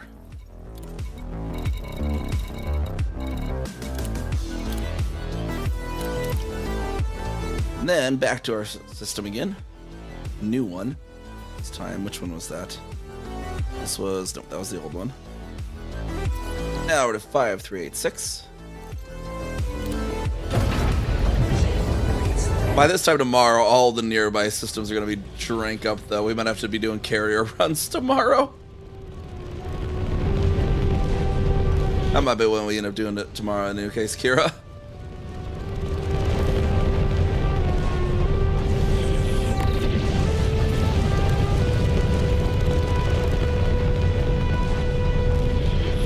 Freight drive target.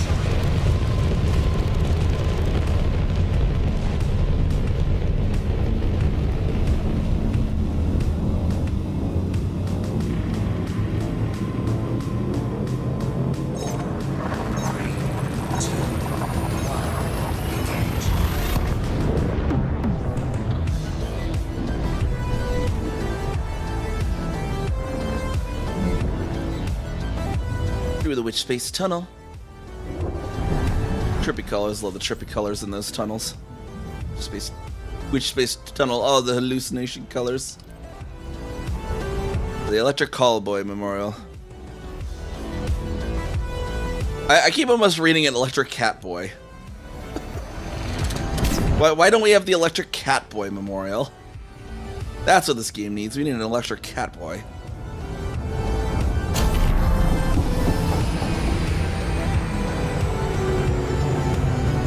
What the heck?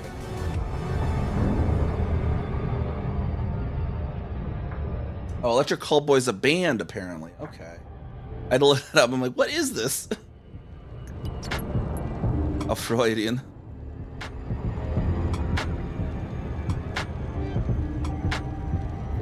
I'm still upset I couldn't name this squad carrier Freudian ship. Because it would have, like, our squad is CA Psychiatric Institutions Limited. Freudian ship would have been the best name possible for our capital ship. Like, come on. But no, ship. The game about starships, sensors, ship. I shit you not.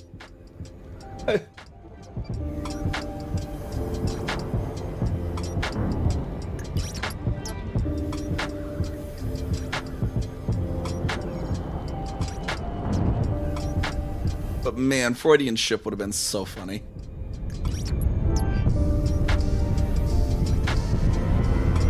For the Interstellar Psychiatric Hospital Corporation.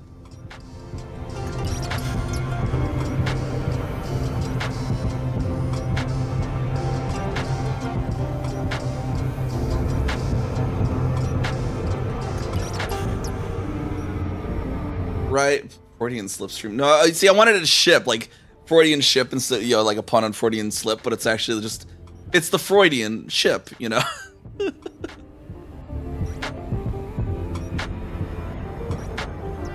Oh yeah, coming back to earlier chat. I know Ishikun earlier asked about going to Sagittarius A. Distant Worlds 3 here is starting up soon, and they probably will be visiting Sagittarius A star or somewhere near it, I imagine. They don't have the route quite published, but I would imagine they would visit Sagittarius A star, especially because on Distant Worlds 2, we built a starport. Part of their community goals for Distant Worlds 2 was building a starport called Explorer's Anchorage in a system, was this StuEMA FGY D0? Right next door. It's like StuEMA FG-Y. I just can't remember if it was D0 or if it had other numbers. D68 maybe? Look. But yeah, so I imagine Distant Worlds 3 might swing by Sagittarius A star as well.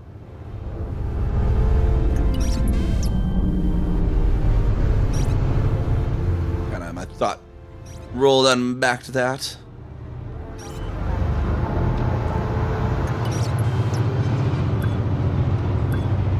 Landing gear deployed.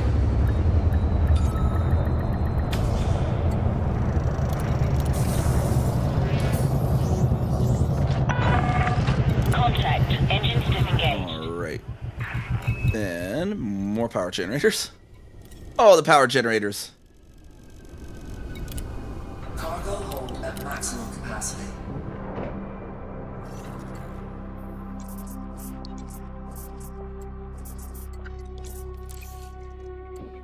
What's that old Weeble song? Power is not what he craves, it's just a means to his electro ends.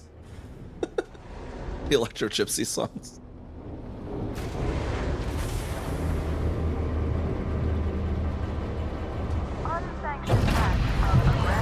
detected. Ship released. Clear for departure.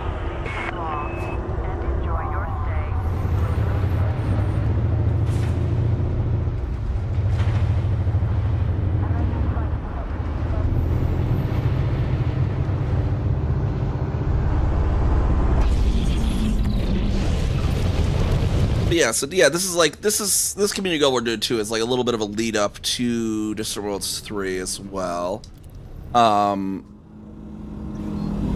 To get something they're going to use for it, which we're not quite clear on too. But Distant Worlds 3 is going to be launching from down here in Bernard's Loop in NGC 1981 Sector ZU-YD27. In our own group, because I also lead my own expeditions called Celebration of Early Astronomy, we're going to launch here from MSJ a little bit before their mass jump. We're going to launch our own mass jump from MSJ 2009 L1630 MIR-46, which is 49.5 light years from there, so pretty much 50. We're going to do a mass jump from there to there, our little group, and then we'll attend their mass jump. And then they're going to start the expedition, as I understand. Some people are going to board the carriers and are going to take to some mystery location. And then there are some people that are doing the Outlander challenge, myself included. And so what we have to do for that, and what I'll be doing a lot of streams that week, because it's also that week is also my Twitch affiliate, or my Twitch affiliate anniversary. My Twitch affiliate anniversary is the day Distant Worlds 3 launches, if I remember correctly. So we might have some long streams, but what we got to do for the Outlander challenge is we have a Sidewinder. Just the starter ship Sidewinder, engineered for exploration and whatnot. But we have a week to get out to Colonia. 22,000, actually it's like 24,000 because we're coming from Bernard's Loop. And yeah, Distant Worlds 3 is a player run experience, but yeah, Frontier incorporates that type of interaction into the game. You know, for big events like this, because they have like 5,000 people registered, probably more at this point. Especially now that we're getting an official thing too, is probably going to drive even more people towards it. So I have a week to fly. You know, what probably ends up being 20. Well, let me see what the actual distance is here. Let me zoom back in here. I have a Discord bot. ZUI, show me this UI. Copy target name. There we go. Let me check something quick. In my Discord bot there for this. Sam distance.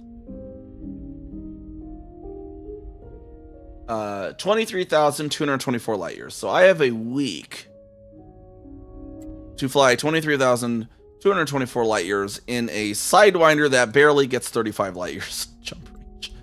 So that'll be interesting. That'll be fun. People that aren't doing the Outlander challenge, though, they're getting on the carrier, and that carrier is going to jump them out to some mystery location, which is not officially stated where that is yet. That where they're going to be the official first waypoint of Distant Worlds 3. Although I have a hypothesis, and I believe it's going to be in Fomorian Frontier. And why I think that is on the Distant Worlds 3 website.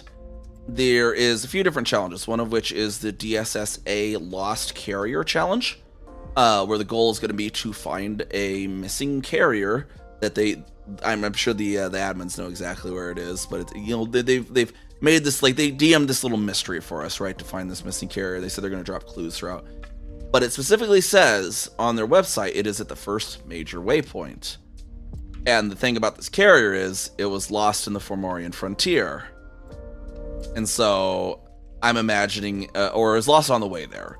So, and I'm imagining it's probably going to be somewhere, either Fomorian Frontier, Newton's Vault, maybe Izanami, or maybe Riker's Vault. But I think it's going to be on the north side of the Sajay somewhere. I think is where this is going to end up being. I think it's where the first destination too.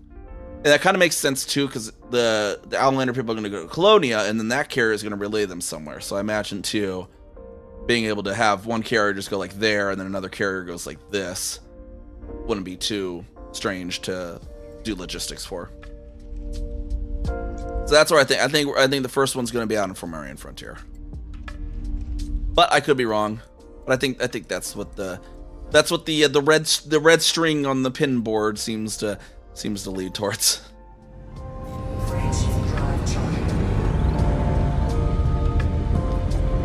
Got all my red yarn on the pin board, and that's where it's pointing me.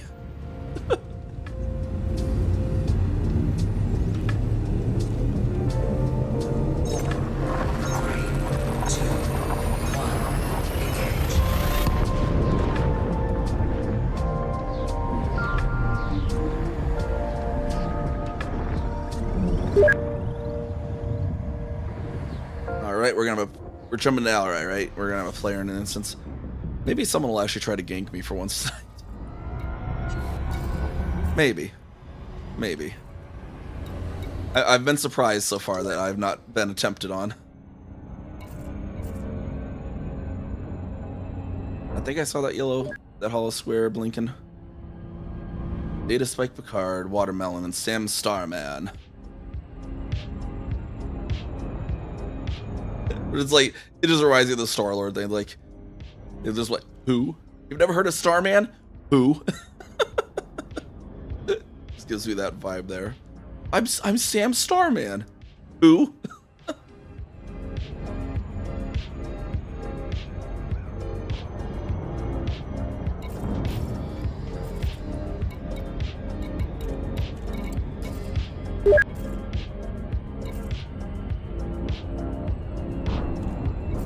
More popping in here. There we are. Welcome back, Kira. Yeah, so yeah, let me know if the squad carrier I think is in Keltum. I didn't actually specifically check, but yeah, let me know. I think to withdraw credits, you can dock there. If it's not in Keltum, I can just directly send you the credits, but that way you can know how to withdraw the credits if you ever need to, because there's like buffers there and whatnot that you can use as needed.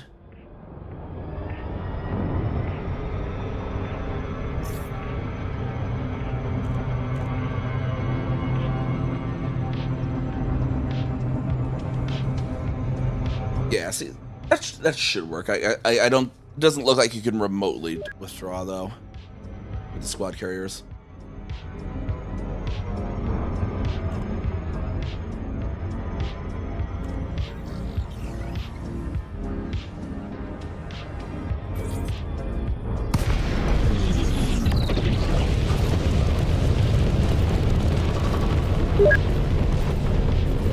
All the players everywhere. Alright, I want top pads though. That might be 17 there.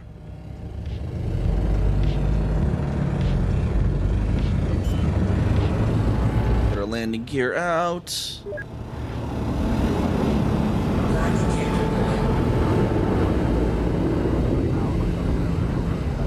Since you're over, no, do not fly it then.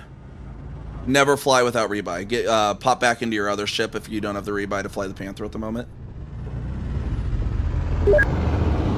Because if something does happen, you'll lose it. You lose everything there on that Panther. So make sure you're in a ship that you do have the rebuy for. That is rule number 1 Elite. Never fly without rebuy. Docking successful. Engines disengaged.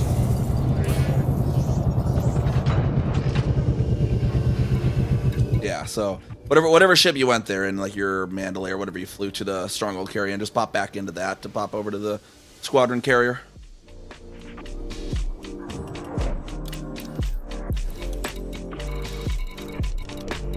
Because yeah, if you end up blowing up for whatever reason, oh hey, promotion to Elite I, doubled my Elite rank. But yeah, if you go blowing up for any reason there, and you don't have the rebuy, you lose the ship, and everything you put into it, it goes away. You definitely don't want to do that.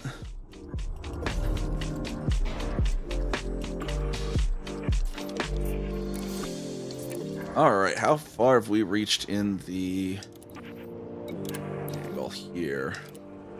We're in the top 25. I mean, I might as well just keep going for 30 minutes. So they'll be like, well, I can get on my other commander and jump. They have like 2 jumps left to the bubble on their carrier, but I only have about 30 minutes left in the stream, so we'll just keep hauling.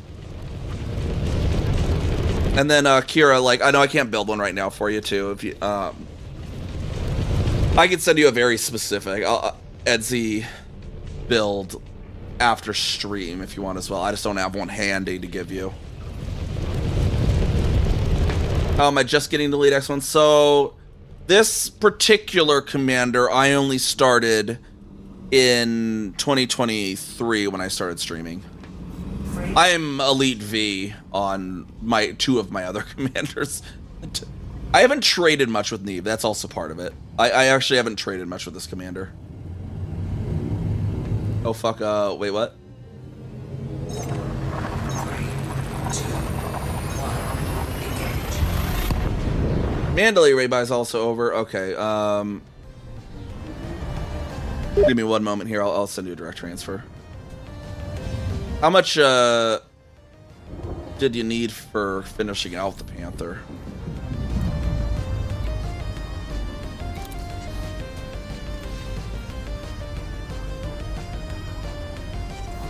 What's your Mandalay rebuy?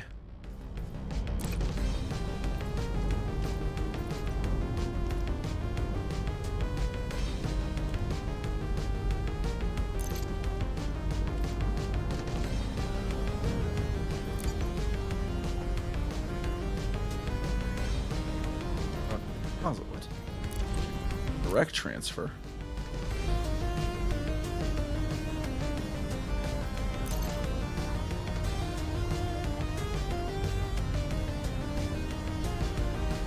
Okay, there we go. I can send you 1 credit, or if you want my 2 cents, or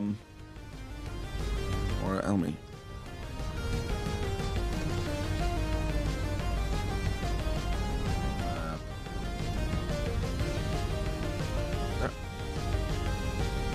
$100 million. Okay. Got that should be 100 million direct transfer from my own. So when I do direct transfer, it comes out of my own balance. That's why I wanted you to use the squad carrier. I'll give you 100 million out of my own balance, and then you can fly on over to that squad carrier and take anything else you need from the bank itself.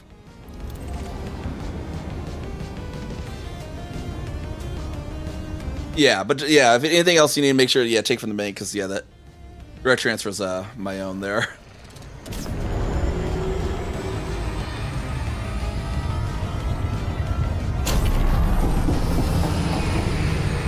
You should have. There should be a quota. Let me see what it is for your rank.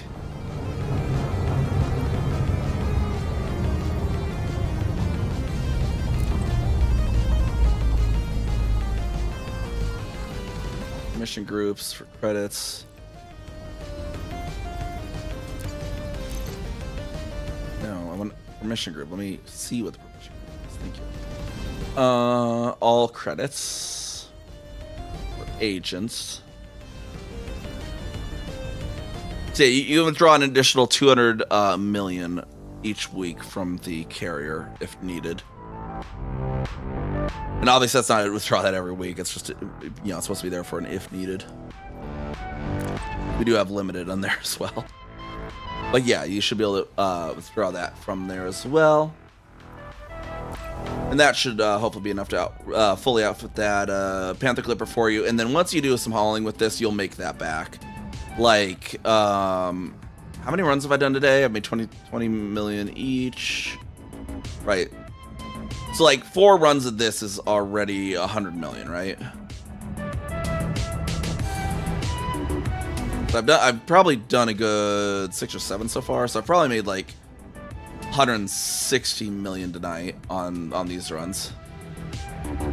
They're an okay, decent way to make money, especially starting off like you are, definitely a good way to make money. Another thing you have to do, Kira, too, you might have put some in your carrier, because you did gift to that carrier. You might have put a decent chunk of change into your carrier balance, which you can possibly take away from that a little as well, as long as you're still leaving enough for a fair few weeks of stuff. That's another option for you as well, if you put a lot in there.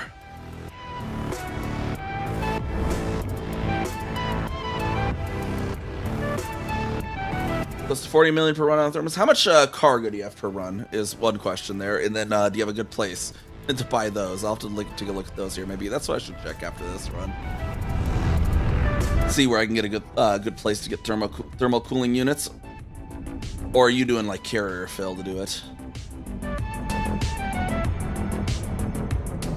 That's what I'll maybe do tomorrow. I might do carrier fill if that's the thermal. For now, I'm just doing kind of the single hops with the Panther. 1190, but running from your carrier. Okay, yeah, because when I did the search earlier, it looked like I had to go to anywhere that was orbital with thermal cooling units around Alride. It was just already eaten up. I imagine even power generators tomorrow are going to be eaten up too. So I might, yeah, actually, that might be an option. We can just fill up an alginum, maybe. Maybe alginum makes them. Random question. The answer is 42.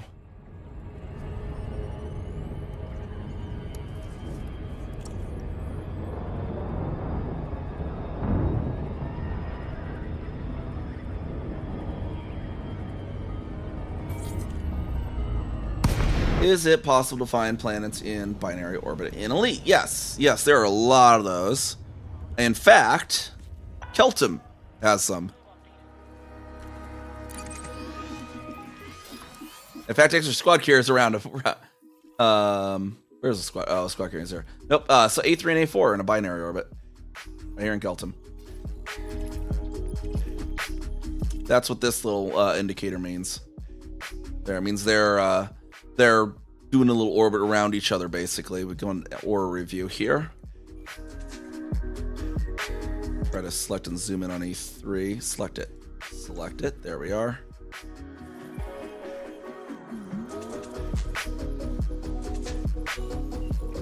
But yeah, I see basically. So they're orbiting the very center of their own shared mass. Like that, basically.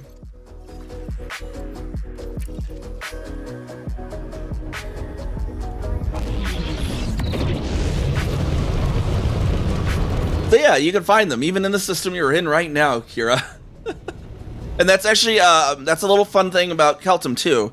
Like when we needed to fill up carriers for like colonies of steel and stuff, because the station that orbits A3 and the station that orbits A4 both are refinery stations. That's why you see a lot of our carriers parked around A3 and A4, is because sometimes when you park a carrier around a planet, the station might be on the opposite side, right? When you park it around a binary like the A3 and A4 in Keltum, if the station of the planet your carrier is also around is on the opposite side, chances are the station of the other planet isn't. And so it made it was a lot more convenient to fill from Maori and Cider Dock that was around A3 and A4 because of that.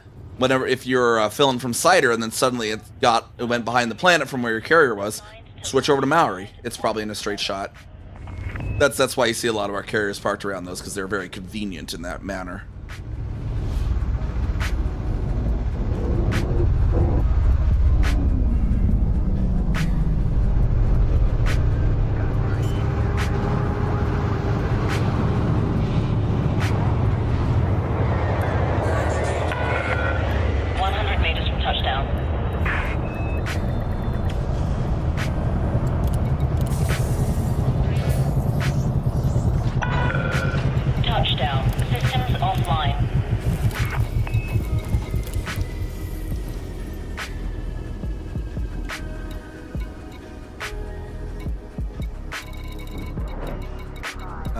The ads are up. Power generators again. Yeah, so I'm running 983 cargo because I do have the this is meant to be like a open play trader, so it has extra armor and stuff taking up a little bit of its cargo space. That's why our profits are probably a little lower than a min-maxed, but not too much lower, at least. 1304 is the max. It looks like it still will be, because I already have, we're on with 1304 tons, my shieldless one. It already has the 2 class 5 pre-engineer cargo racks, so the new one won't be able to go in that. But I can take this new one and stick it in my Type 8 for a dedicated medium pad trader at least. Whap, whap, whap, whap, whap, whap, whap, whap, whap.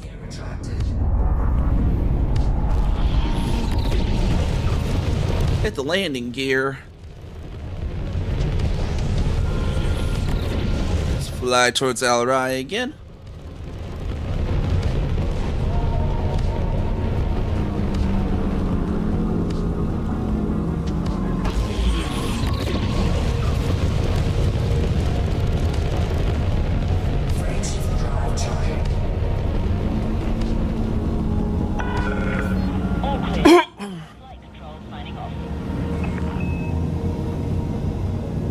Alrighty, sounds good, Kira. You also want to just keep a once you build it though, I'd say figure out what the rebuy is. Have at least I would say a good, like, you never want to fly without rebuy, right? Never fly without rebuy. But you'll also want to try and have at least 2 or 3. That way, if you do get blown up once, you don't have to get out of the ship, if you know what I mean. Because if you only have like 1 rebuy and you get blown up, now suddenly you don't have rebuy. So I'd say try and keep at least 3 times your rebuy of your most expensive ship. Have that be your minimum bank balance, basically. Like this here, I'm pretty sure this one's... It's either yeah, I think this one's my most expensive because of the prismatics. So, like, my rebuy is 52 million. Yours should not be that high if you're just going straight cargo. Because the ones, what I would say for you... just all cargo outside of these other ones that you'd want to do. Stick a class 5 Guardian FSD booster in there. And then whatever the smallest shield generator it lets you fit, do one of those. Otherwise, fill the rest of the optionals with cargo racks, basically. Fill the rest of them with cargo racks. That size 4, you can do anti-corrosion, because why the heck not? That's why I was, whenever I build a ship, size 4, I always just do anti-corrosion, because there's no downside to it, there's only upsides. And you should be able, I think you get those anywhere. I think you can get those with the Stronghold Carrier. If not, you can put a regular in. But yeah, you just want that shield, and you want that Guardian FSD booster, because you might be jumping a little bit further when you're hauling, so that'll give you a little bit, especially because you don't have much for engineering yet. Because it's half the cargo space. No, not the 4Es. There is the class 2, I think, corrosion resistant cargo rack that is half the cargo space. That does have downsides. But for the class 4 and if you have from the CG that had them, the class 6 corrosion resistant cargo racks, they carry just as much cargo. But there was a class 2 or a class 1 that only carries half of what its normal one does. That one has downsides. Class 4 anti-corrosion, they don't have a downside. They're slightly more expensive, but we're talking like 2,000 credits or something, if I remember correctly. I think that's the only technical downside, but it's nothing. Nothing in the grand scheme of it. 1 cargo run and you've made that back.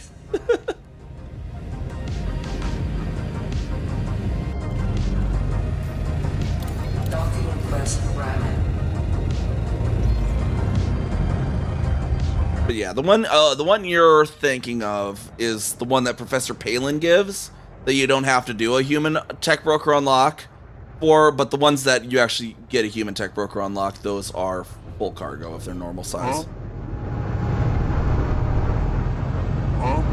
Maybe they might have a version of the 4 as well. That's half size. Maybe Palin also sells a 4. I'd have to look. But is there outfitting on this thing? Because I could show you. I actually have them fitted on this, I'm pretty sure. I had 4s on here, or was it my other one had 4s? Docking successful.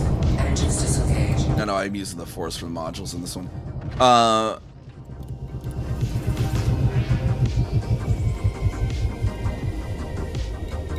Shipyard, unfortunately.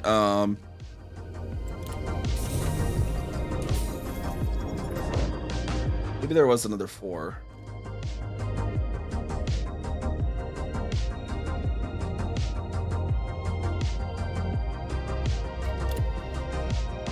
Ocean.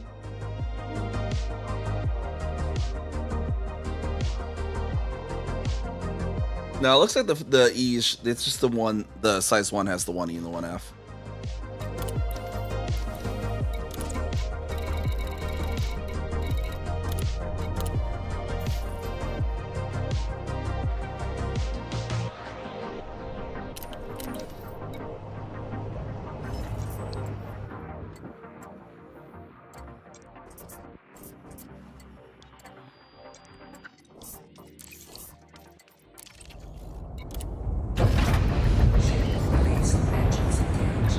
On this particular one are that.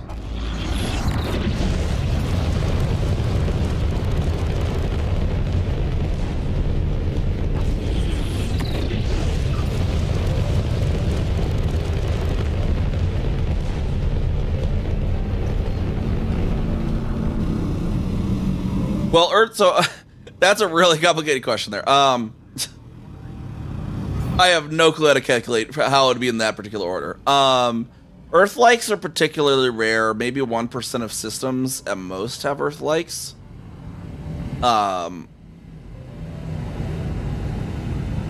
K-class have a little more likely to be an Earth-like. Because, yeah, F and K are the most likely to have Earth-likes.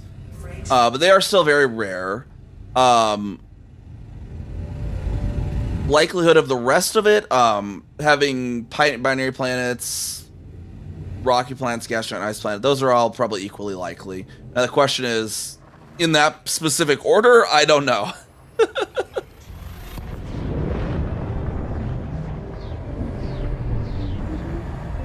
Oh, the 4 is a 32 normal. Yeah, another 16. Yep, it's just the 1F. 1F's the only one that has the downside. The 1E, I think, even has full. But the 1E, you have to specifically go to Professor Palin to get, so it's not worth it for 2 cargo, you know. Very happy that someone guesses what you're trying to do. That's my input.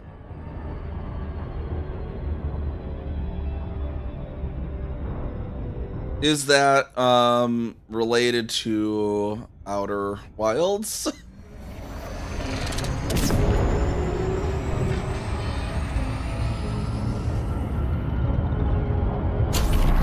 Okay. But wasn't there a black hole or something in Outer Wilds?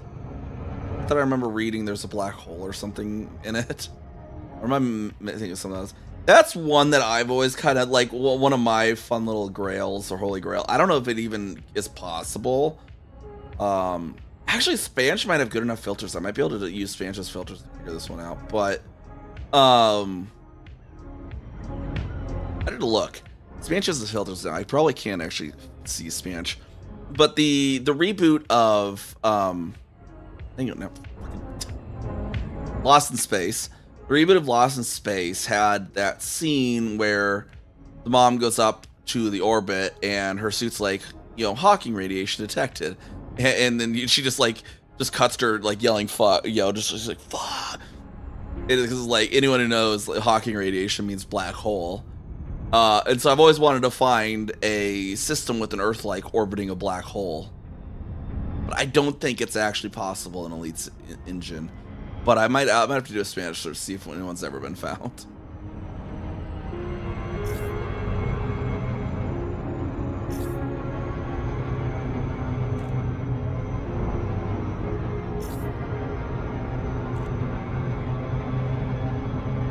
The thinking can now be like, I want to find a system with the black hole and an Earth-like, and then you could see if that exists. And then you'd have to narrow it from there to see if it's maybe the black hole, the Earth. It's like I think there's some where it's like there's both in it, but the Earth like never orbits the black hole. I think it's what I've never found. Alpha Romeo Charlie, you are now in Federation space. It's possible to put stations around stars, yes, and they will give military economy. To landing pad 39er. But yeah, we got we have some that we've put around just stars because while we've been chaining systems out somewhere, we have 86 Pegasi with Burger Town out just around a really, really, really big star.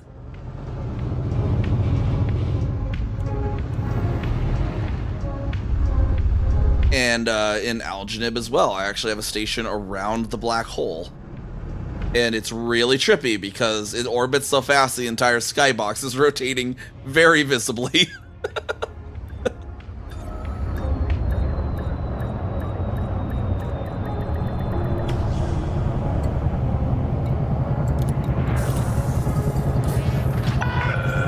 Landing successful. Deploying ground services.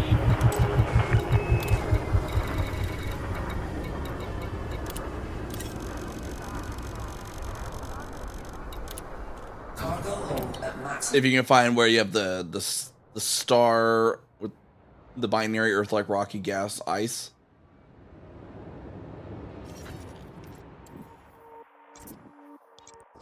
I mean, you could use Spanch to, like,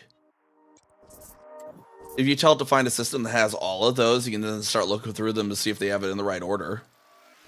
The order is going to be the tricky part there, if the order is really specifically what you need. But spanch.co.uk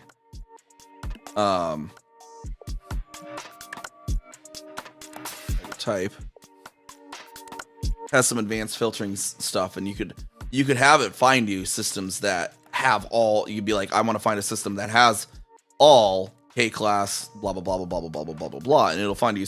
It'll tell you systems that exist that have just those things, like that have all of them.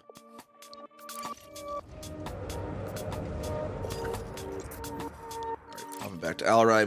We bought the cargo, right? That's probably our last run for the night in any case.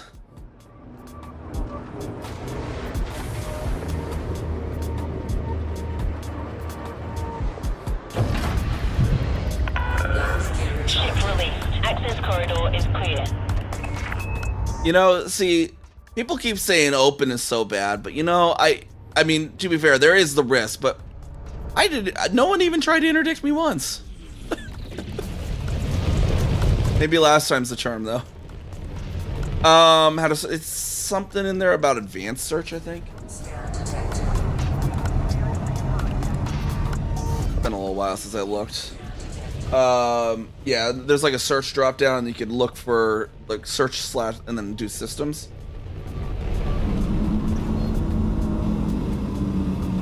Here's a more specific link for you there. I believe it would be theoretically possible in real life, I don't know, not in game, for another life to exist orbiting a black hole. Yeah, it should theoretically be possible. It'd just be really rare. Right, yeah, the accretion disk of said black hole, if it has one, go bright enough and planet orbited far enough. Yeah, that's gonna be that's the issue too. Yeah, so it would have to be a black hole with an accretion disk, because otherwise, yeah, there wouldn't be enough heat. Frameshift drive charging. But yeah, like it could definitely another planetary system could form around a black hole. Like when the black hole was formed from the supernova, all the planets would get obliterated, but another one could eventually reform, which is known to happen. That's what the planetary nebulas are. Eventually will recoalesce into planetary systems and other stars. So it is, yeah, it should theoretically be possible. But I don't know if necessarily the Elite engine coded that. If they did, it's very, very rare.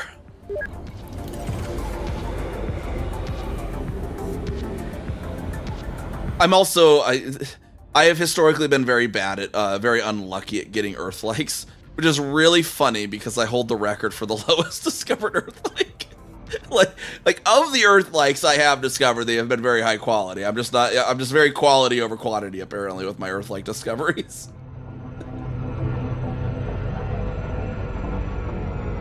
It is also extra funny too because that Earth-like takes extremely specific, like, ship build and a route to get to. Because they released the Caspian Explorer recently, which can do a 6 times jump range charge off of neutron jet cones. So it can jump, and because of that, with it stripped down all the way, it can jump up to 555 light years, which is further than the 500 light year jump range that fleet carriers can get.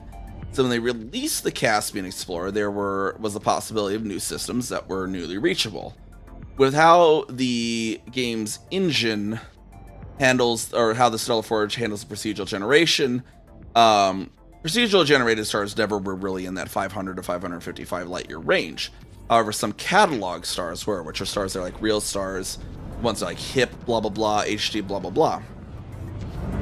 So I worked with another commander, Commander Orange, that does a lot with more the data analysis of how the Stellar Forge works, and we found a set of various systems that were in this 500 to 555 light year range that hadn't been discovered before because they were unreachable, but would be with the Caspian. And one of the ones that had interested us, there was HD 21503, which was 168 light years from another catalog star that was 538 light years from its nearest neighbor. So I was like, okay, cool. The Caspian goes, I'm going to go do a stream showing those, because then I can, because you have to take your carrier all the way down, because even to get down to these, it was already where there was like further jumps than ships could even do. And so I'm like, well, that way at least I'm getting a chance at 2 systems rather than 1. And I jumped into that second one. There ended up being an Earth-like, and I'm like, the first I was like, holy shit, because like a lot of those catalog ones just end up being a star. It's just kind of how they tend to be. A lot of them just end up just being the star. Had a water world, then an Earth-like, and then I was like, let's see how close we are to breaking the record. I was like, I'm sure we're not breaking the record. And then I looked it up, and it's like, oh, we just broke the record. Like I was expecting us to be kind of close, but I was expecting there to be something further. But then it was like, oh, shit, no, we did just actually break it. And there's like a clip highlight I had uploaded over the Twitch for that one, because that was funny. That day I'd actually only streamed to YouTube because I just kind of expected to be 2 systems, and it'd be like barely anything in them, and we'd make a footfall or 2 and we'd be done within like an hour. And it ended up being so much more. I didn't really stream to the Twitch side that day.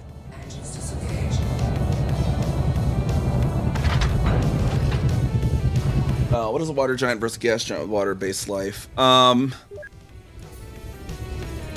Pretty much that it has its atmosphere is primarily like gaseous water going down to liquid water as you go deeper in the gas giant. So like it's primarily water rather than primarily being helium or hydrogen or any of the other gases that the gas giants can often be made out of. That's basically the difference there. It's molecular water rather than elemental hydrogen or elemental helium. Do we have a gas giant here?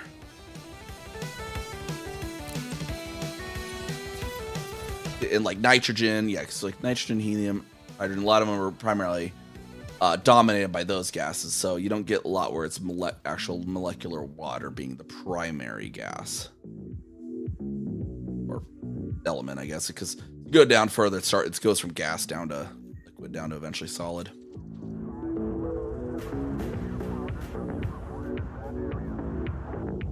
How to search for binary systems here? I haven't delved with that search too much. There might be a way, there might not be. That I don't know.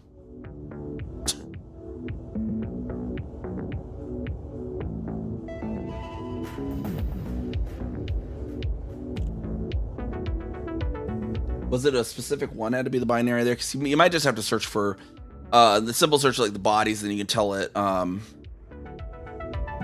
which ones you specifically want.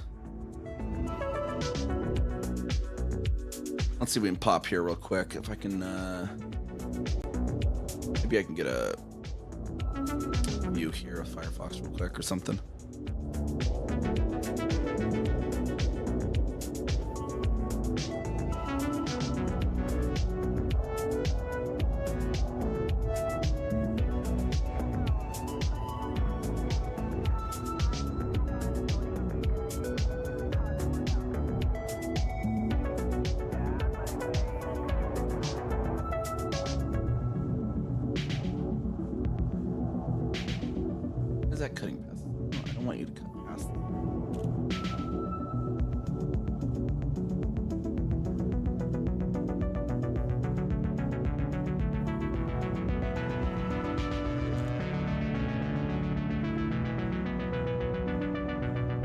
Okay.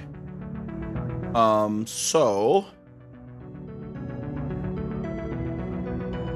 what was the criteria again? It's past my where was it in the chat?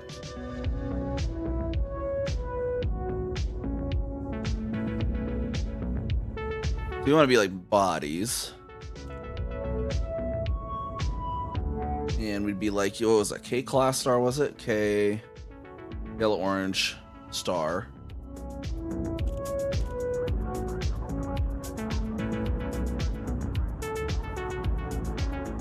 Earth-like, rocky.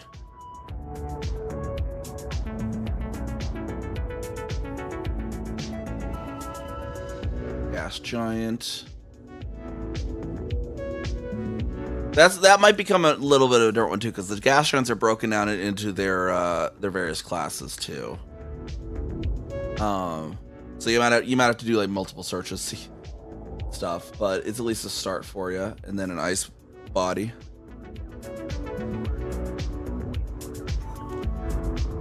Have all of them. Oh wait, no. Some. Oh, is there a way? I thought there was a way to have it do all.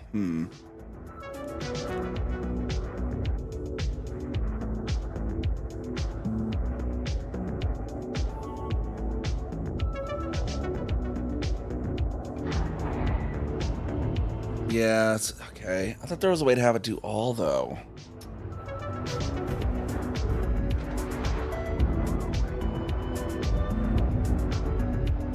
I wonder if I can do... Hold on. What if I'm like this? What if I'm like K? Then one Earth. Like maybe this will do all. Icy body.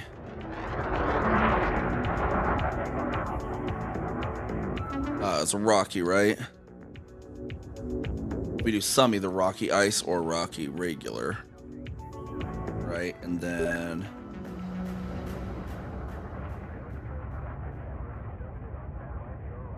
then we want the gas giants. So we'd be like this. Let's see how this works. And then I'm wondering if it's going to be like...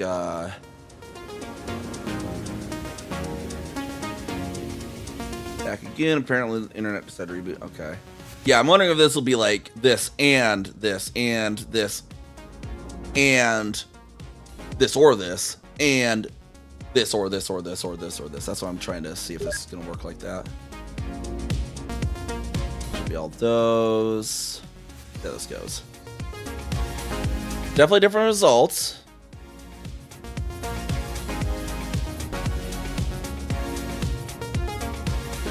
Has a K in there, has rocky, it has icy, it has class 2 gas giant, it has a water world and an earth-like world. Now, the thing you'd probably want to look at to determine binary, you'd have to look and see the range. These two are probably a binary. They're really close to each other, right? On their range. These two might be a binary as well, even. But that one's a little harder because it's not really a thing specifically marked in the journal. It's not something I don't think you can search for. And then you can kind of look from there. But it looks like, yeah, it looks like that search, doing it that way, bring it like this, makes it go this and this and this and A or B and this or this or this or this. So that's what it seems to do there. Let's see if there's any other things that do a binary. No. Yeah, you'd be able to search that, and then you might just have to dig and look. Some of these might be far out too, though. That's also the problem. Cluku.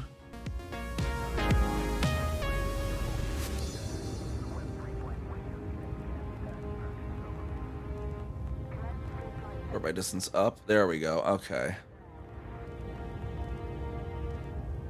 And then if you're looking because you want to colonize it, though, you'll probably want to put in colonized. Or actually, no. Do population. Where'd it go? Like population 0.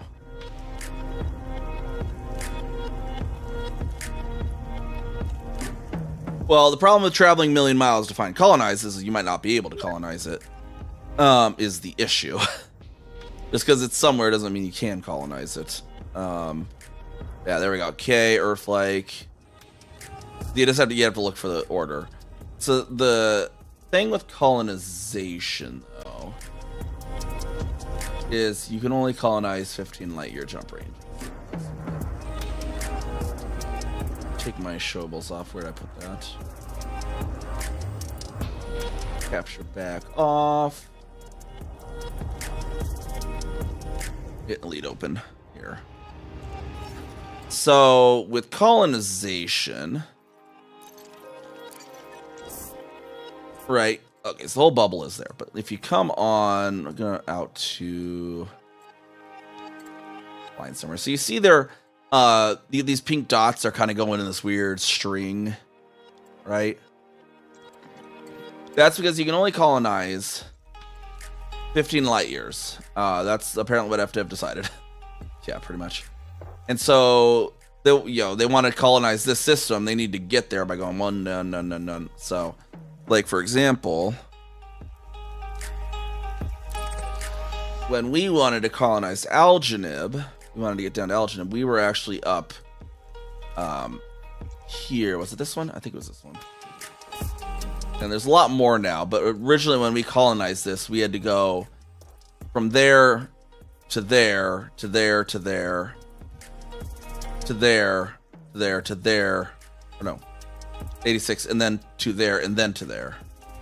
That's how we originally had to get there. I think that's the right systems. We had, because we just originally colonized up here. We had our stuff up here, and then we found Algenib was down here. And so we had to build this chain from, I think this is the one we started in. I think where McKean's Thaw is.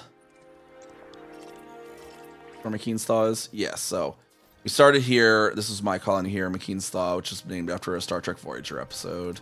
Michael McKean. And then we had to chain down to Algenib because it was about, it was like 7 jumps, I think it was. But yeah, it has to be a system of the population, but there's also another caveat with that.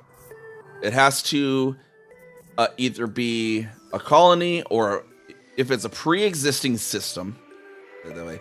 So there's systems that are either colonies or they're pre-existing systems. Like if I select there, it says this previously established inhabited system. But so there's the ones that were there before colonization, right? But this system, for example, we'll turn our filter on. There's all these unclaimed systems about it, and it's right in the middle of the coolest area of space. Why has nobody colonized this? There's a system right there. Why has nobody colonized any of these? This is the coolest scenery in the whole entire game. Well, that's because, unfortunately, FDev, also, if you go to their station, you'll see here, in station services, the colonization contact is suspended. And the way that they did it when they released colonizations, they wanted it to start from specifically the bubble. And the way they determined that, the way that is actually determined in the code was, is the system less than 350 light years from Sol? That's how they did it. If the system is further than 350 light years, colonization contact is not active. And the way I even know that specifically 300 is because 4939. These systems here, this and that, there was 4 systems here that belong to a player manufacturer called Spinner Marshall's Line is concerned. There are these 4 systems. They're a bit away from the bubble, and they're just about 350 light years from Sol. And one of them was just over the 350 light year range, and its colonization contact was off. But the other ones inside it were on. And that's why when we actually completed this colony here, I completed this colony here on the second day that colonization was live. I think it was this one. Yeah, this was the one that was slightly past 350, if I remember correctly, or it might have been this one. I can't remember. But we completed this one on the second day colonization was live, and at least for that day, we were the furthest colony from Sol because the only other ones hadn't quite reached 350 yet. So that's kind of why we got spread around that area so much, as we got real early in this area, because like almost all these pink dots around here we're in. But yeah, so system with the population. Caveat being, if it's past 350 light years, it has to be a colony, specifically. Because there's like, there's ones like the Heart and Soul Nebula too.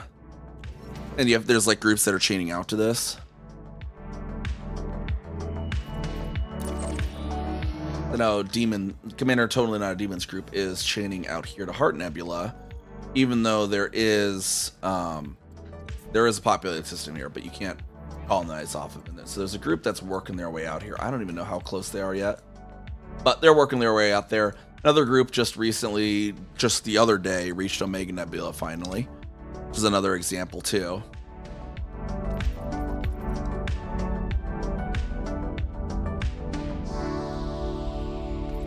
Omega Nebula just recently reached the other day. It had a populated system in it, but people only just now reached it the other day, which I need to also find something out there. I want to put a thing in because I want to make stuff in the various deep space places. So yeah, that's how that all goes. Let us go ahead and see who is live now.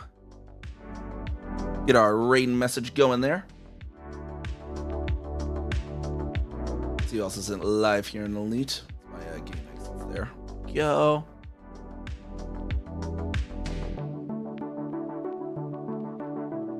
Boop. What's Minnie doing? Minnie's doing some... Oh, she's continuing her SRV circumnavigation of an entire planet, it looks like. Bolt's doing Helldivers, but Cardi Sand's doing Elite, Father Bill's doing Elite. Father Bill's who we raided last time, wasn't it? How old are you, Clem? Oh, jeez. Am I gonna have to point and go, baby? These are mice.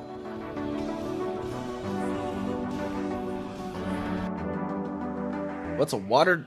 Oh, water giant? Yeah, it's just like a gas giant, but except for the main molecular. Is just instead of elemental helium or elemental hydrogen or elemental nitrogen or elemental methane or whatever that most gas giants are made out of, it'll be molecular water. That's water giants. Our gas giant is just water instead of other stuff. I guess they're technically a gas giant if you wanted to get technical. Let's see. We'll get a raid over here to Mini Celeste, though, I think. They're continuing their circumnavigation. Another wonderful Elite Dangerous VTuber here. Jesus Celeste. Get that thunder rumbles in the distance there. We'll copy that over.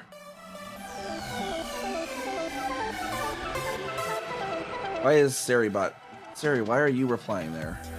I don't know.